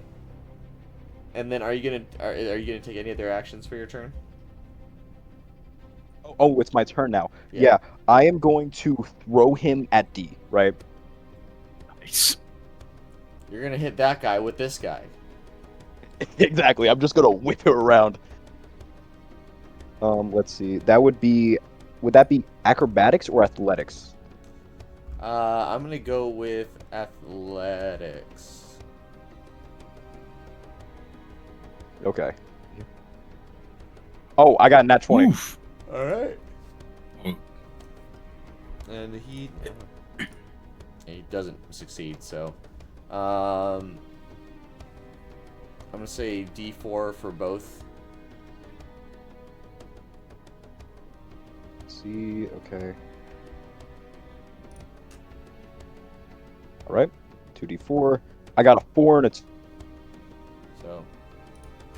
so the guy you 2d4 total. So the guy you've just picked up and used as a club, he just dies and he evaporates in your hand in a puff of smoke, and you fall over because the weight that you were holding on is just now not there anymore, and you fall prone.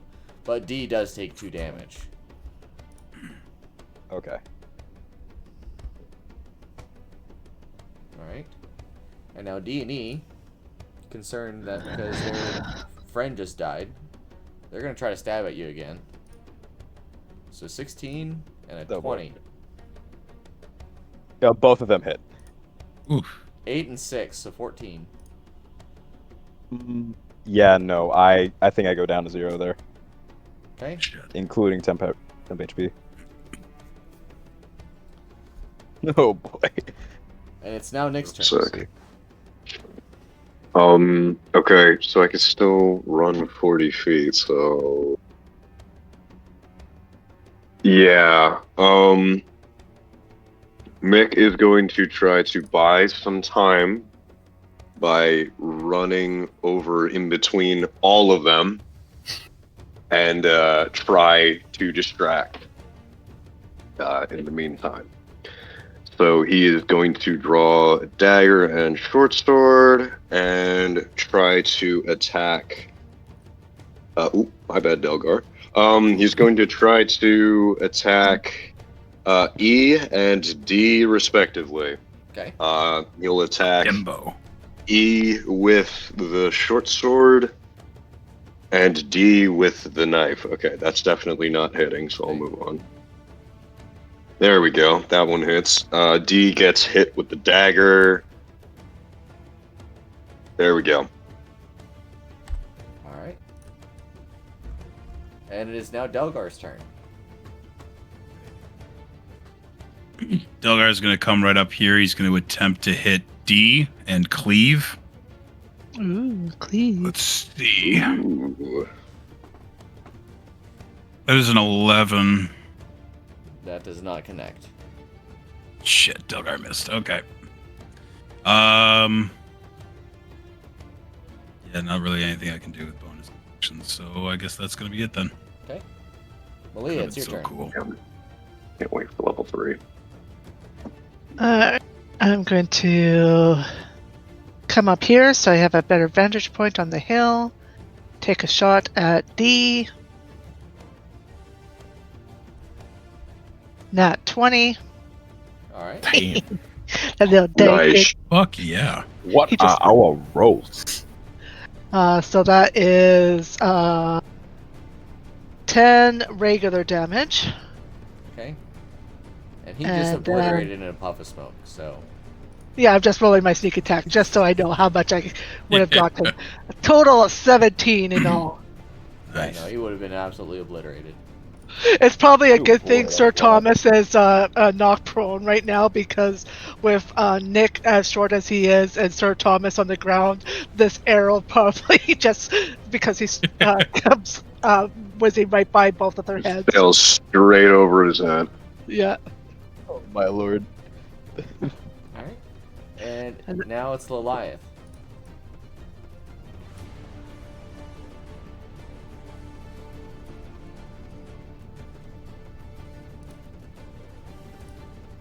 If you're speaking, we can't hear you. It looks like Hello. you're muted. But I can see you moving stuff. Oh, I moved, I attacked, and I rolled the natural one. So. Okay. Well, you fire off the shot and you accidentally hit Nick for for 1d4 damage. Oh. Back.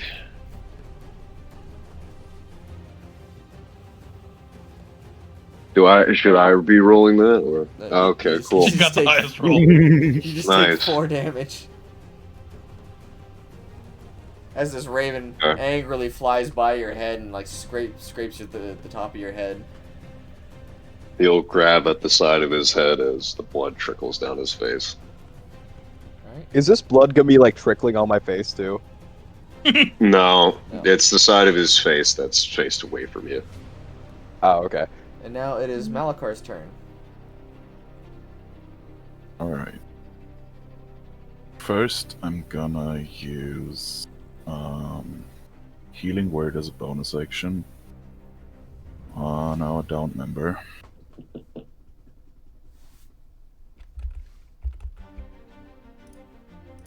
You get 10 HP back. Wow, thank you. Do I just automatically succeed then? Or do I just... Wait, no, hold on. Yeah, you're back to 10 HP. Oh, thank you. And alive, but prone.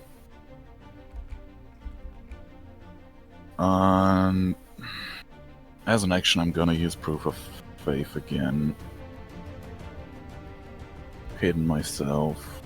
The whip. Doing 4 damage to myself. And giving Sir Thomas and Nick 4 temporary hit points. Ooh. And moving a bit closer and ending my turn. Alright. And it is now Sir Thomas's turn. Alrighty. You So, are currently prone. You can use your movement to stand up. alright. I'm gonna use my movement to just get up, shake off the dust, crack my neck a little bit, and then stare E down. Would I be able to make any other actions after that, or no? I mean, you can punch him. Oh yeah, I'm punching him. In fact, actually, I'm expending a Sorry. Hold down. I'm actually going to spend focus point to use flurry of blows on him twice, Okay. or hit him twice. Let's see. Roll the first time, 17, That hits. and then Both of those hit. 21. All right, let's roll damage. 6, Alright. and then 9 for a total of 15. Okay. And he just evaporates in a puff of smoke as you land your second blow. And switch back over to here. No. And now you guys fall out of combat. Having defeated these shadowy figures, you find left behind a vial filled with this greenish liquid to it. You find about 15 gold, and you find 2 different medallions bearing insignias that are similar to the one you already had, but it looks a bit different. Let me find it and grab it. As soon as combat ends, Nick drops to his knees and starts digging through his bag for something to dab his face with, so the bleeding will stop. And as he does this, bits and pieces of metal pour out of his bag as he tries to find what he's looking for. May I help you? If you can. He's still, holding the side of his face, trying to make sure the blood doesn't get into his eye. Should I roll a medicine check? No, you're good. Right, I'm just My trying to help. apologies, Nick. I'm not in direct control of the ravens.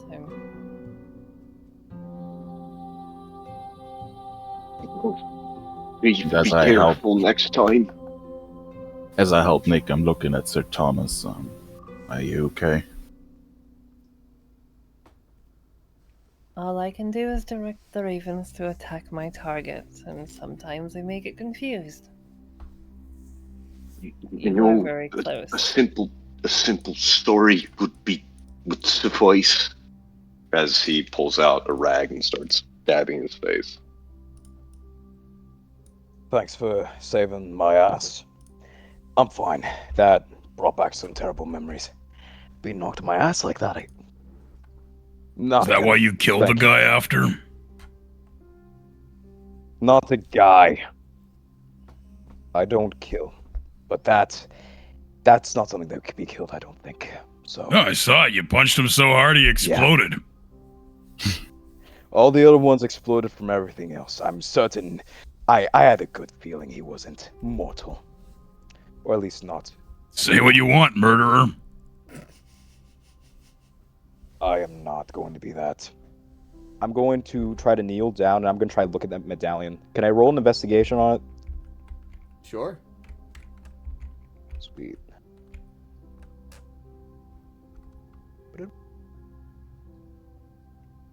I got 17. You have seen this medallion before. You don't know how long ago you've seen it before, but you've seen it before. I don't like that. Something's scary about this. Possibly some of your cloaked friends, I assume. Was connected.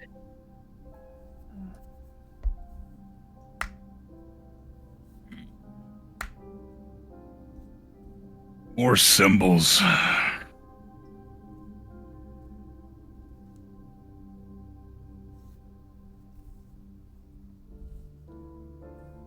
What does the symbol mean? I'll be racking my head around this all day. Does it Can I look around whatever was dropped? See if there's anything else possible that might hint what they are? What the people were? Yeah. You Or don't at least see... where they came from, if there was any group they're affiliated with. You just the only thing that you see that might be affiliated with them is that particular medallion. You said there was a vial of green liquid, right? Yep. Okay. Once Nick is done patching himself up with Malakar's help, he's going to go over to wherever the vial is and pick it up and try to take a closer look at it. Okay. So investigation on that. All right. I am going to use Kenku recall on this one. So advantage.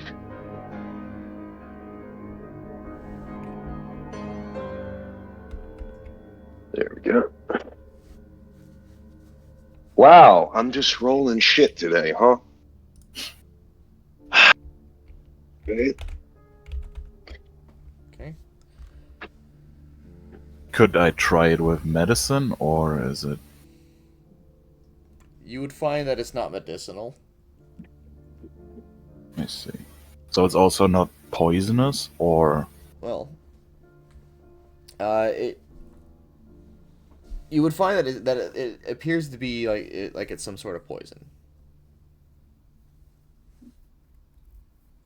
I have a poisoner's kit. I could try to determine what kind of poison it is. Nick walks over to Malia and hands it to her. She's gonna utilize her poisoner's kit to determine if she's familiar with this kind of poison. Okay. Guidance. Nice. So would that investigation with advantage, or what would that give me? How do I roll? Go ahead and do Okay. investigation with advantage. Nice. Good thing for the advantage. 19. This. And you can add a d4. Oh yay! Yeah. So where it is- appears to be a poison that's specially crafted for whoever these people were, whatever they were. But you have not encountered this specific poison.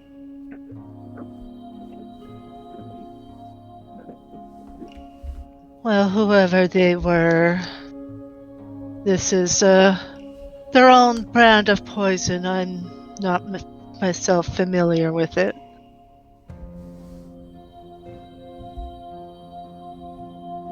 Is it alright if I keep hold of that?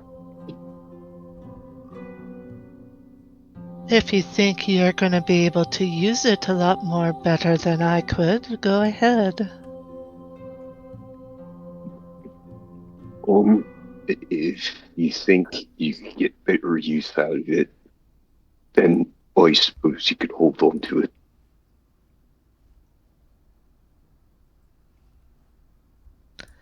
Doesn't hurt for someone like with my skills to have a little poison on her.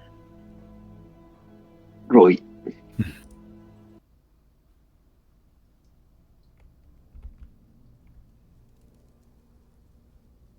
Seems that if they're not of the cult, maybe they were after a specific somebody. Maybe a specific group of somebodies. We just Well, came there's from that just village. one poison. No, they were heading from Stonecall, not from the village.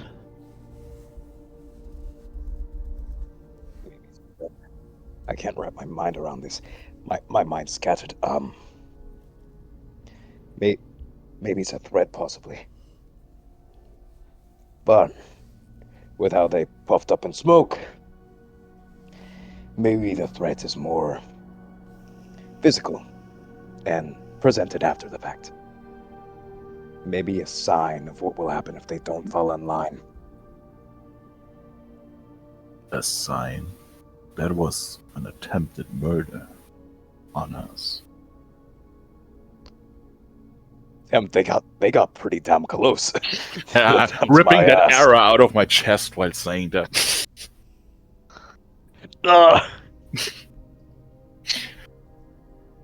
So then, if it was an attempt at murder with one vial, then there is one person here they were trying to murder.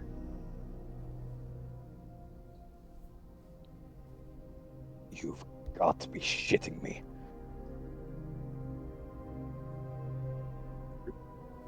Well, If that was their job, to be assassins and to use this vial, they wouldn't just randomly attack a group of people that had nothing to do with them. They would kept to their task. you think it was No, Mr. no. Malakar? He was the one poking around in the shop, right? I'm going to hope that's why. And I'm going to hope that was the reason, because that's the only thing that I want to make sense. No offense. Had they anything in Mr. common Malakar. with that fella I saw earlier? I'm sorry? If those guys here had anything in common with those fella I met earlier, the two creepy ones. You mean the two guys that went into the bookshop? Yeah. You could probably assume that they're in some way connected. Hmm.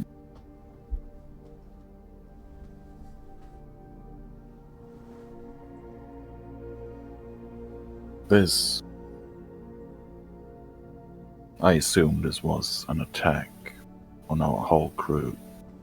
Since we were poking and stuff, If it was our whole group, they would have one more vials than just one. But why didn't they use it then in the ambush? We heard them before they were able. We were setting up for camp. We were about to go to sleep. They were waiting to come in, use this vial on their subject, and then disappear without even being noticed. But we heard them before that happened.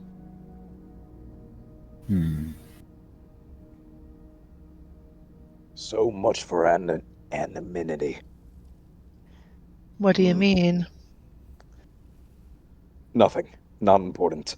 Point is, one vial poison. Obviously, one of us or someone is being targeted.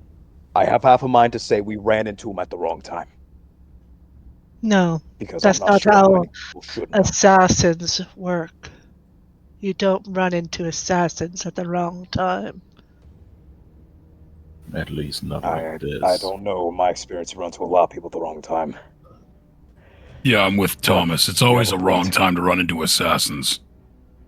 Usually when you run into an assassin, it's because they're after you. That would be the wrong time. I agree. She does have a point here. Hmm. Then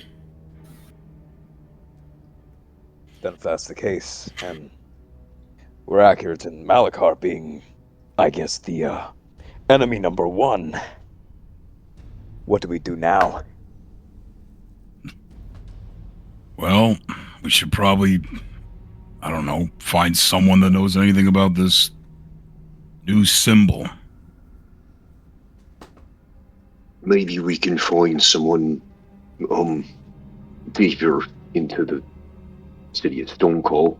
I might know a person or two. Can I connect the symbol to a religion? I mean, above the table, it's not connected to a religion, so I'm just gonna say no. Okay. Can I keep on to the symbol and like hold it on my person? Sure. Sweet. I'm gonna quickly stuff it in my pocket after you're done looking at it.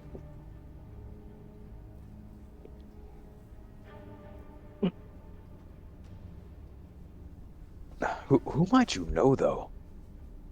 That takes me back. Who? I've got some friends, you could say, in Stonecoal. Nothing shady or suspicious. Just, my fellow demi-humans in the slums. So we get around. Sometimes they stick their noses where they don't belong. They might know a thing or two.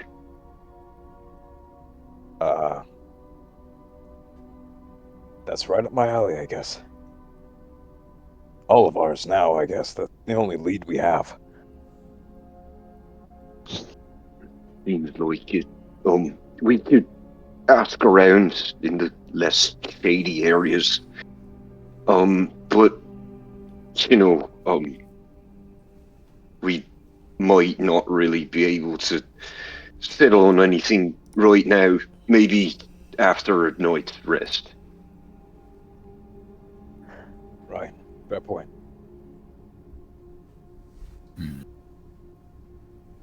As much as I would like to watch, I am really tired. You didn't sleep the night before. You should get some rest tonight, Malachar. I'll take first watch. Might as well, since I'm now part of the group, better or worse. I'll be Especially up for a if I bit wasn't as well. before. I guess I'll be accompanying you for a bit.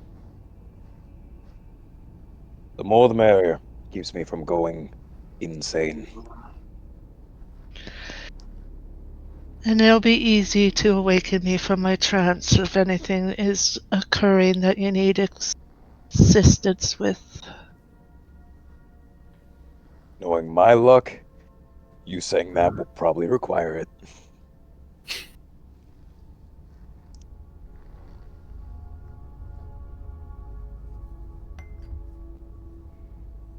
Right. And We're settling down. Yeah, and as you guys take a long rest, you wake up. As clouds begin to form in the morning, as a slow drizzle seems to be encroaching upon your little campsite. Can I hit the button? Which button? The long rest button. Yes, you can hit the long rest button. Okay, Nice. I will not be doing that. Hold on. Nick has stayed up the whole night, and everybody wakes up to see him starting to pack away stuff he's been tinkering on, and it seems he had forgotten to sleep. Malia, during the 4 hours of her watch, because she doesn't need to sleep the full 8, did her best not to mother hen him and just left him to his own devices. He's You didn't get yawning a any- bit. You didn't get any sleep, Nick? I guess, my hands got ahead of me. Oh, Holy fuck. Your hands. What were your hands doing? what were you working on? I was just, tinkering on something. It should be ready soon. Not too soon, though. What is it? It'll help us. Just a project of mine. I'm not really.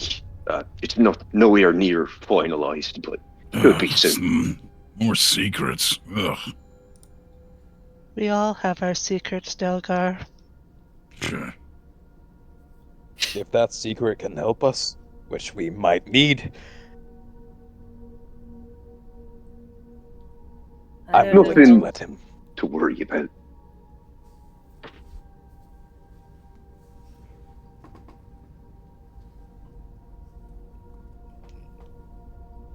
So, making your way. It is morning now. Yeah. Well, Oh no, you're good. You start talking. My bad. so you guys make the rest of the way. Make the rest of your trip to Stone Call. The rain begins to just encroach in, and it's not unbearable levels of rain. It's not great just being caught in a minor drizzle, but you know it could be a lot worse. And as you go, through the kingdom gates, you notice that one of the guards begins to approach you.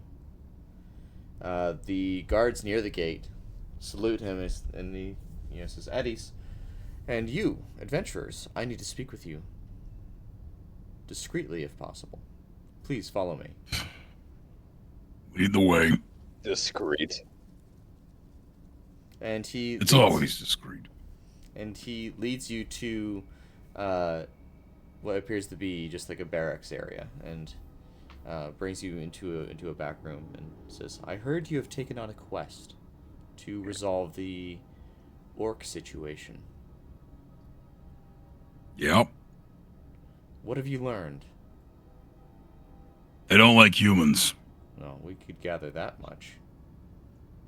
Someone took something that they value, religious thing. And did they tell you what that was? I only ask because I think there might be we are in a position to reacquire that artifact, depending on if we are able to confirm what it is. Who are we? What do you Require? What do you think it is? Well, you see, there have been movements as of late by a darker organization that have been acquiring various artifacts. And we would like to retrieve them. We know that you have had a run-in with them, and we find that the enemy of our enemy is our friend. I'll say it again. Why? We seek to destroy whatever artifacts they acquire. I'll ask it a third time. Why? Because infernal artifacts have no place in this world. Well, you destroy the orcs' artifact, they're gonna rage all over and kill everyone. And what makes it infernal? Well, as I said, we believe that this organization, this shadow organization, they are acquiring infernal artifacts in order to bolster their own power, but the consequence of using infernal and cursed artifacts is usually catastrophic.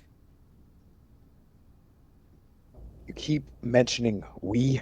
Who's we? The town? Your little cult or something? Who's we? And he kind of looks to himself and he's thinking, I represent, and then after waiting a bit to speak, he chooses his words carefully. I represent a different organization within Stonecall.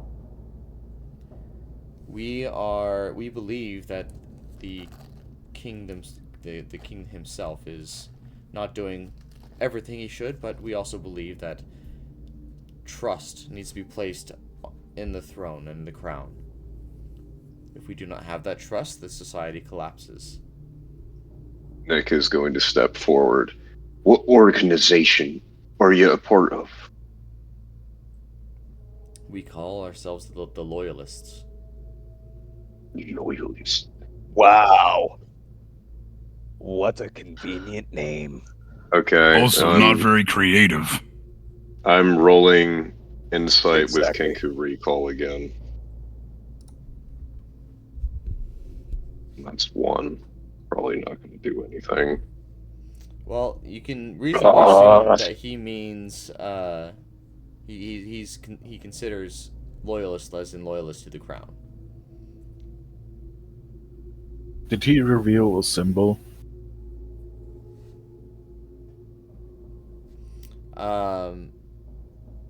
He doesn't specifically reveal a symbol. No. What I was trying to find out was what kind of group would the Loyalists be mostly a part of. But I don't believe an 11 is going to get me anywhere. Well, yeah. So as far an insight. Well, I mean, you could ask him. If he'd willingly share.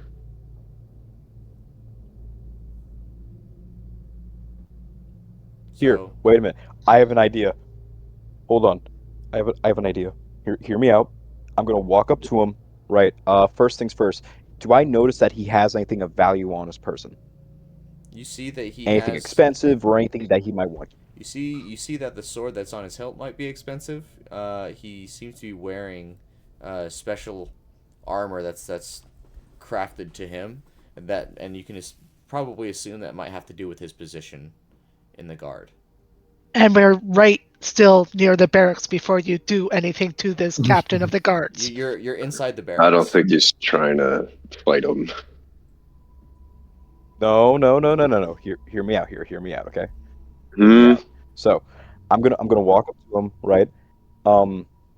Hear me out here. My idea is I put the symbol in my pocket on his person and let him walk around and see what happens. That's my idea. I let it be shown, try to see if he doesn't notice it, let him walk around, let's follow him. Play your idea. No. But what would that do? If you want to do it, you can do it. But Yeah, I'm gonna say no to this. I'm just not really The main sure reason what why it I had would this idea. accomplish. Not convinced of the idea. But Your throwing idea was Your much action. better. Throwing idea was much better. Okay. Not all the Are you ideas trying to hits. see if he Not all turns the into ideas- this like weird, human variation thing? Are you trying to see if it like corrupts him or something? A little bit, yeah. I'm more so trying to see how people might react to it if they know what the symbol might be of. I mean, you could just Especially ask if people, I guess. Personal specific. I mean, Yeah, you fair could, as you could well. also talk to him and ask him questions. Yeah, that'd probably be better. I was planning to as well. Fine. So Nick is going to pipe up and say, so what part of the city are you from? I'm from the merchant's quarter myself. No, the residential quarter myself. Worked through the military. Mm-hmm. Served honorably. Joined the King's Guard.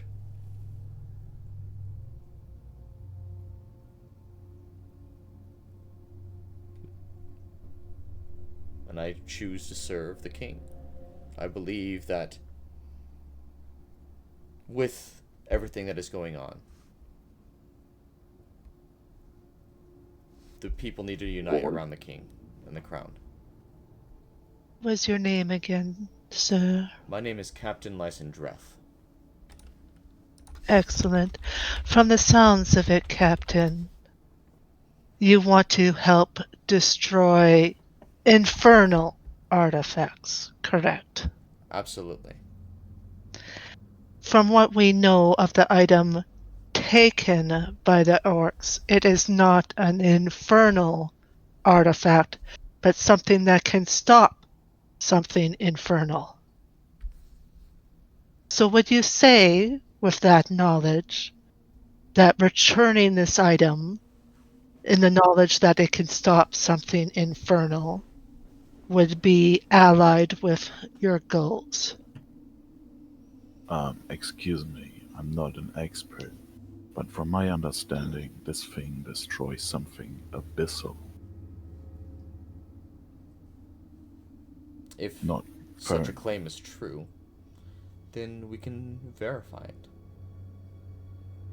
But what I have in mind, what I have to offer is information.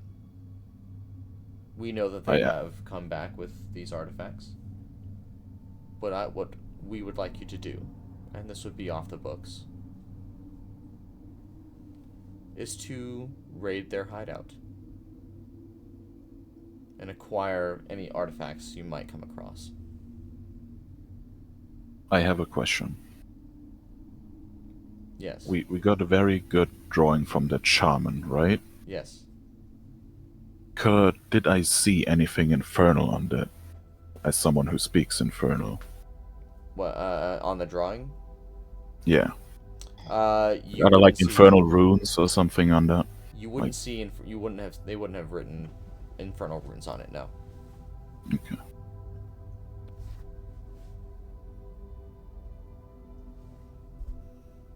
Is anyone considering the offer?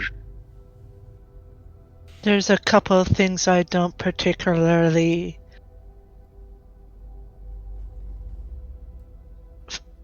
I would avoid. Yes. I would word caution. The off the books, I can understand why you don't want people to know that you have hired us, but what do we get if we are turning in all these items we gather to you? Well, I suppose think of this as an audition. The people that To the loyalists? Audition? Yes. We're not on a theater. And I do not want to Well, join the ally with no loyalists. loyalists. Well, as I said, the enemy of our enemy is our friend. If the only prize We've is an been said by people in addition, power who are corrupt. I will say, if you were to join us, we would offer you gold, information, equipment, a place to live. We can offer you many things. Can you offer that to some of the other people in the city? In what way do you mean?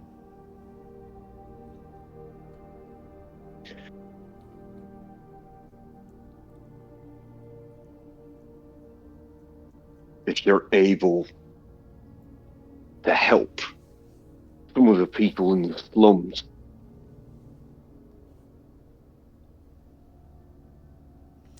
While I am just a simple guard member, what I can say is that the people you will meet and the people you will talk to will have that kind of influence.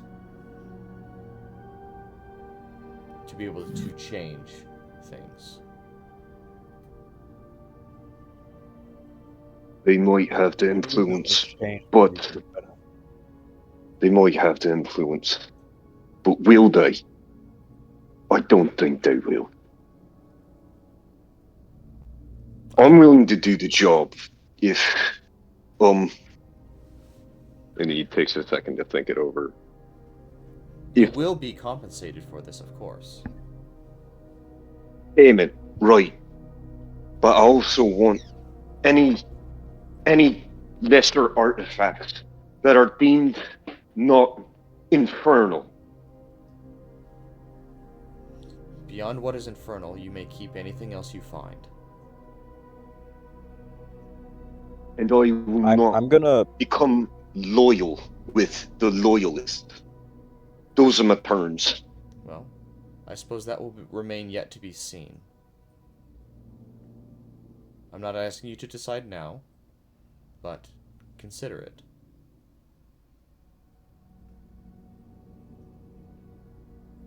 I've heard what I want to hear, but it's up to all of you. I can't do this myself.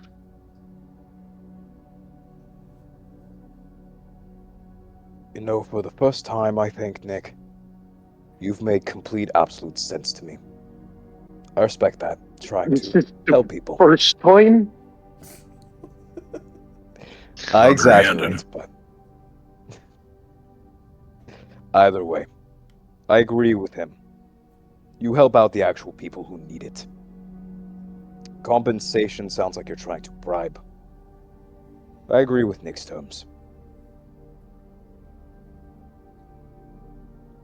I see it as a job, not, as you said it, an audition. It's a job, nothing more. Well, would you rather have one job, or would you have many? I'll find my jobs elsewhere, thank you. I'll do this one job for you, because you asked, and you agreed to my terms. Nick. Did I say something wrong? Are you kidding me? He's finally said something right. Oh, I did, didn't I? Delgar's gonna give him a pat on the back. That might have been a little bit too hard. You'll feel supported either way. What's everybody else think? This could be something good. I don't trust this guy as far as I can throw him. And as I proved earlier, I can throw people pretty far. Damn right Really you can. did. I mean, can we talk to these powerful people before we go on this quest and ask if what we need will be fulfilled? I can offer you information now, and when you complete the quest, you can have an audience. Is there... I don't know much about it. Or is there any paperwork for it? Anything that can confirm? As I said, this is off the books. You can imagine, while we do want this done, and it would be a service to the people, should a adventuring party that consists of mostly non-humans, if they were to disappear, not many people would bat an eye, and it would save us face. That's not saying I don't want you to succeed. We would prefer if you did succeed. Interject real quick, because I'm sorry, I passed out I don't know how long ago. I'm so lost what's going on right now. Fell asleep? I did. So, the party has came back to Stonecall. You guys have met with Captain Lysandreth. He's offering you information on the location of various artifacts that have been taken by the Shadow Organization that attacked you guys. And he says he belongs to a group called the Loyalists, and they offered an opportunity for you to meet with some of the higher-ups should you complete the quest. The quest is strictly off the books. Along with payment, and Nick had, what do you call? He had asked if they could get some lesser artifacts, not of infernal origin. What about the spear? If it's proven that the spear is not infernal, we can return it to the orcs. But if it's infernal, they'll destroy it. Well, that's not good. But from the story we heard, there's no reason for us to think the spear is infernal. Okay. I didn't sleep very good last night. Sorry. You're good. You just passed out. There's nothing to worry about. Sorry about Yeah, that. I like woke up like every hour on the hour last night. It was awful. All right. So, what are you thinking about these terms here, and your character? Goliath, well, I guess Raven to you guys, would want the spear regardless of whether it has infernal or whatever origins. Because she's made a deal with those orcs, and if that deal is not upheld, it will be problematic regardless of whether or not the spear is destroyed.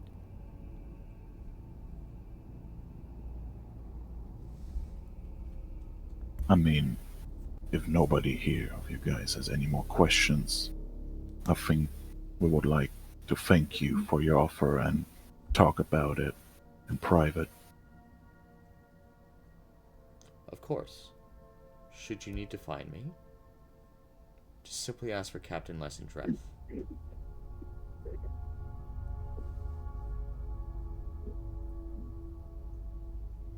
Take a bow and start leaving. Alright. And as you leave the barracks, you find yourself on the streets at the north entrance of the kingdom, near Geld's Tavern and the Adventurers Guild.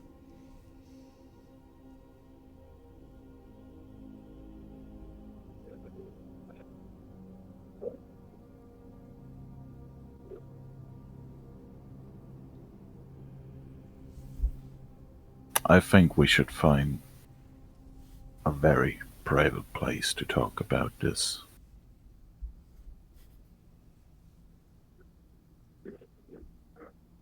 Yeah, Guildmaster can do that. Wait, was it the Guildmaster or was it somebody else? Yeah, it was Bramblefoot.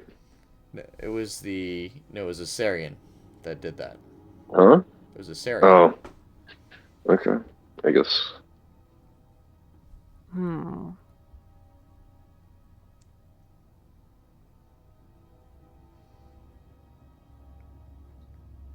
Well, we can definitely go find somewhere private to have a conversation.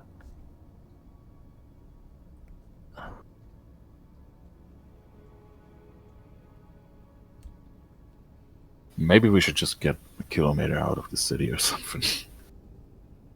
Because I don't think we should talk about near any guard about this. Yeah, we gotta get to it behind closed doors.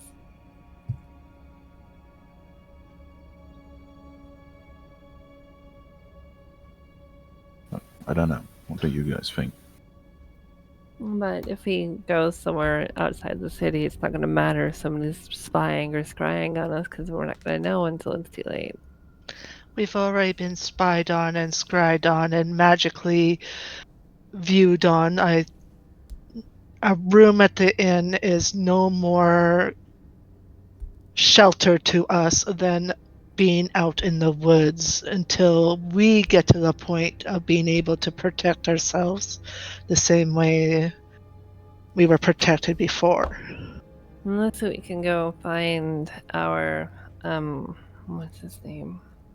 I mean, a private room sounds actually good, and I could detect for magic there. Then let's do that. If we can, like, talk to Assyrian and ask him if we can borrow his spell. Assyrian was busy researching the... Yeah, but if he can, just take a few moments so we can have a conversation privately.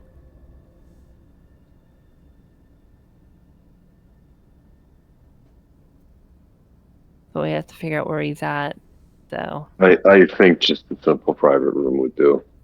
Yeah, we're already past the point that if somebody was scrying on us when that guard was talking about us, we already have somebody watching us. We have to start acting, especially with that recent attack, that somebody is always watching us, somebody is always after us, and we need to trust each other to do the best we can to look out for each other.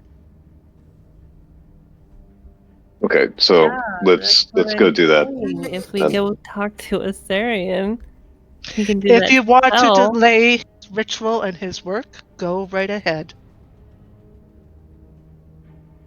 If I may throw my hat in the ring, the best I can say about people watching you, one thing I've learned is the best way to hide is to hide in plain sight. I think that the private room would probably be our best bet, if not right here on the street. They expect us to try to go somewhere private. I agree with the private room. We will have to rent a room anyway, right? So why not use it for discussion? A noisy tavern might drown out our voices. Might not pick up everything. It will.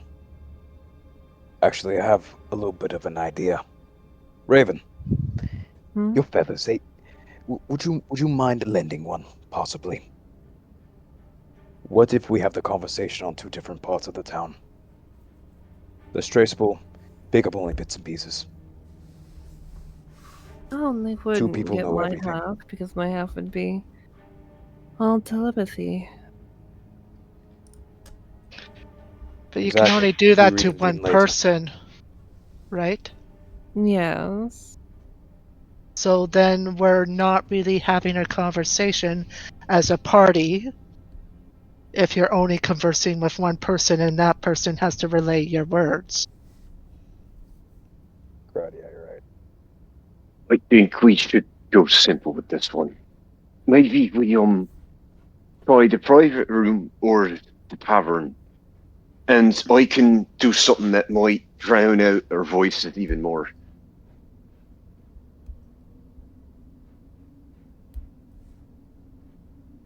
Let's head to tavern then. Okay. So to briefly explain what the plan is, Nick can touch an object and make a noise come from it. It could be any word or phrase. So it could just generally make it louder or livelier in any given place. So I could do that 3 times. Yeah, I think it could just kind of help drown out their voices. That's all. Just something simple.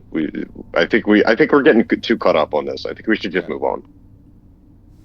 I think we should probably do the conversation next game because I gotta dip at 10 o'clock. That's in 2 minutes. Yep. Yeah, I'm still yeah. tired and passing Yeah. out, to be honest. It seems like this is a good place to stop, but I'm just gonna say that you guys go to the tavern to go have a conversation. That'll All work. right. All right. Well, and we're gonna end the session there, and yeah, I'm gonna stop the stream.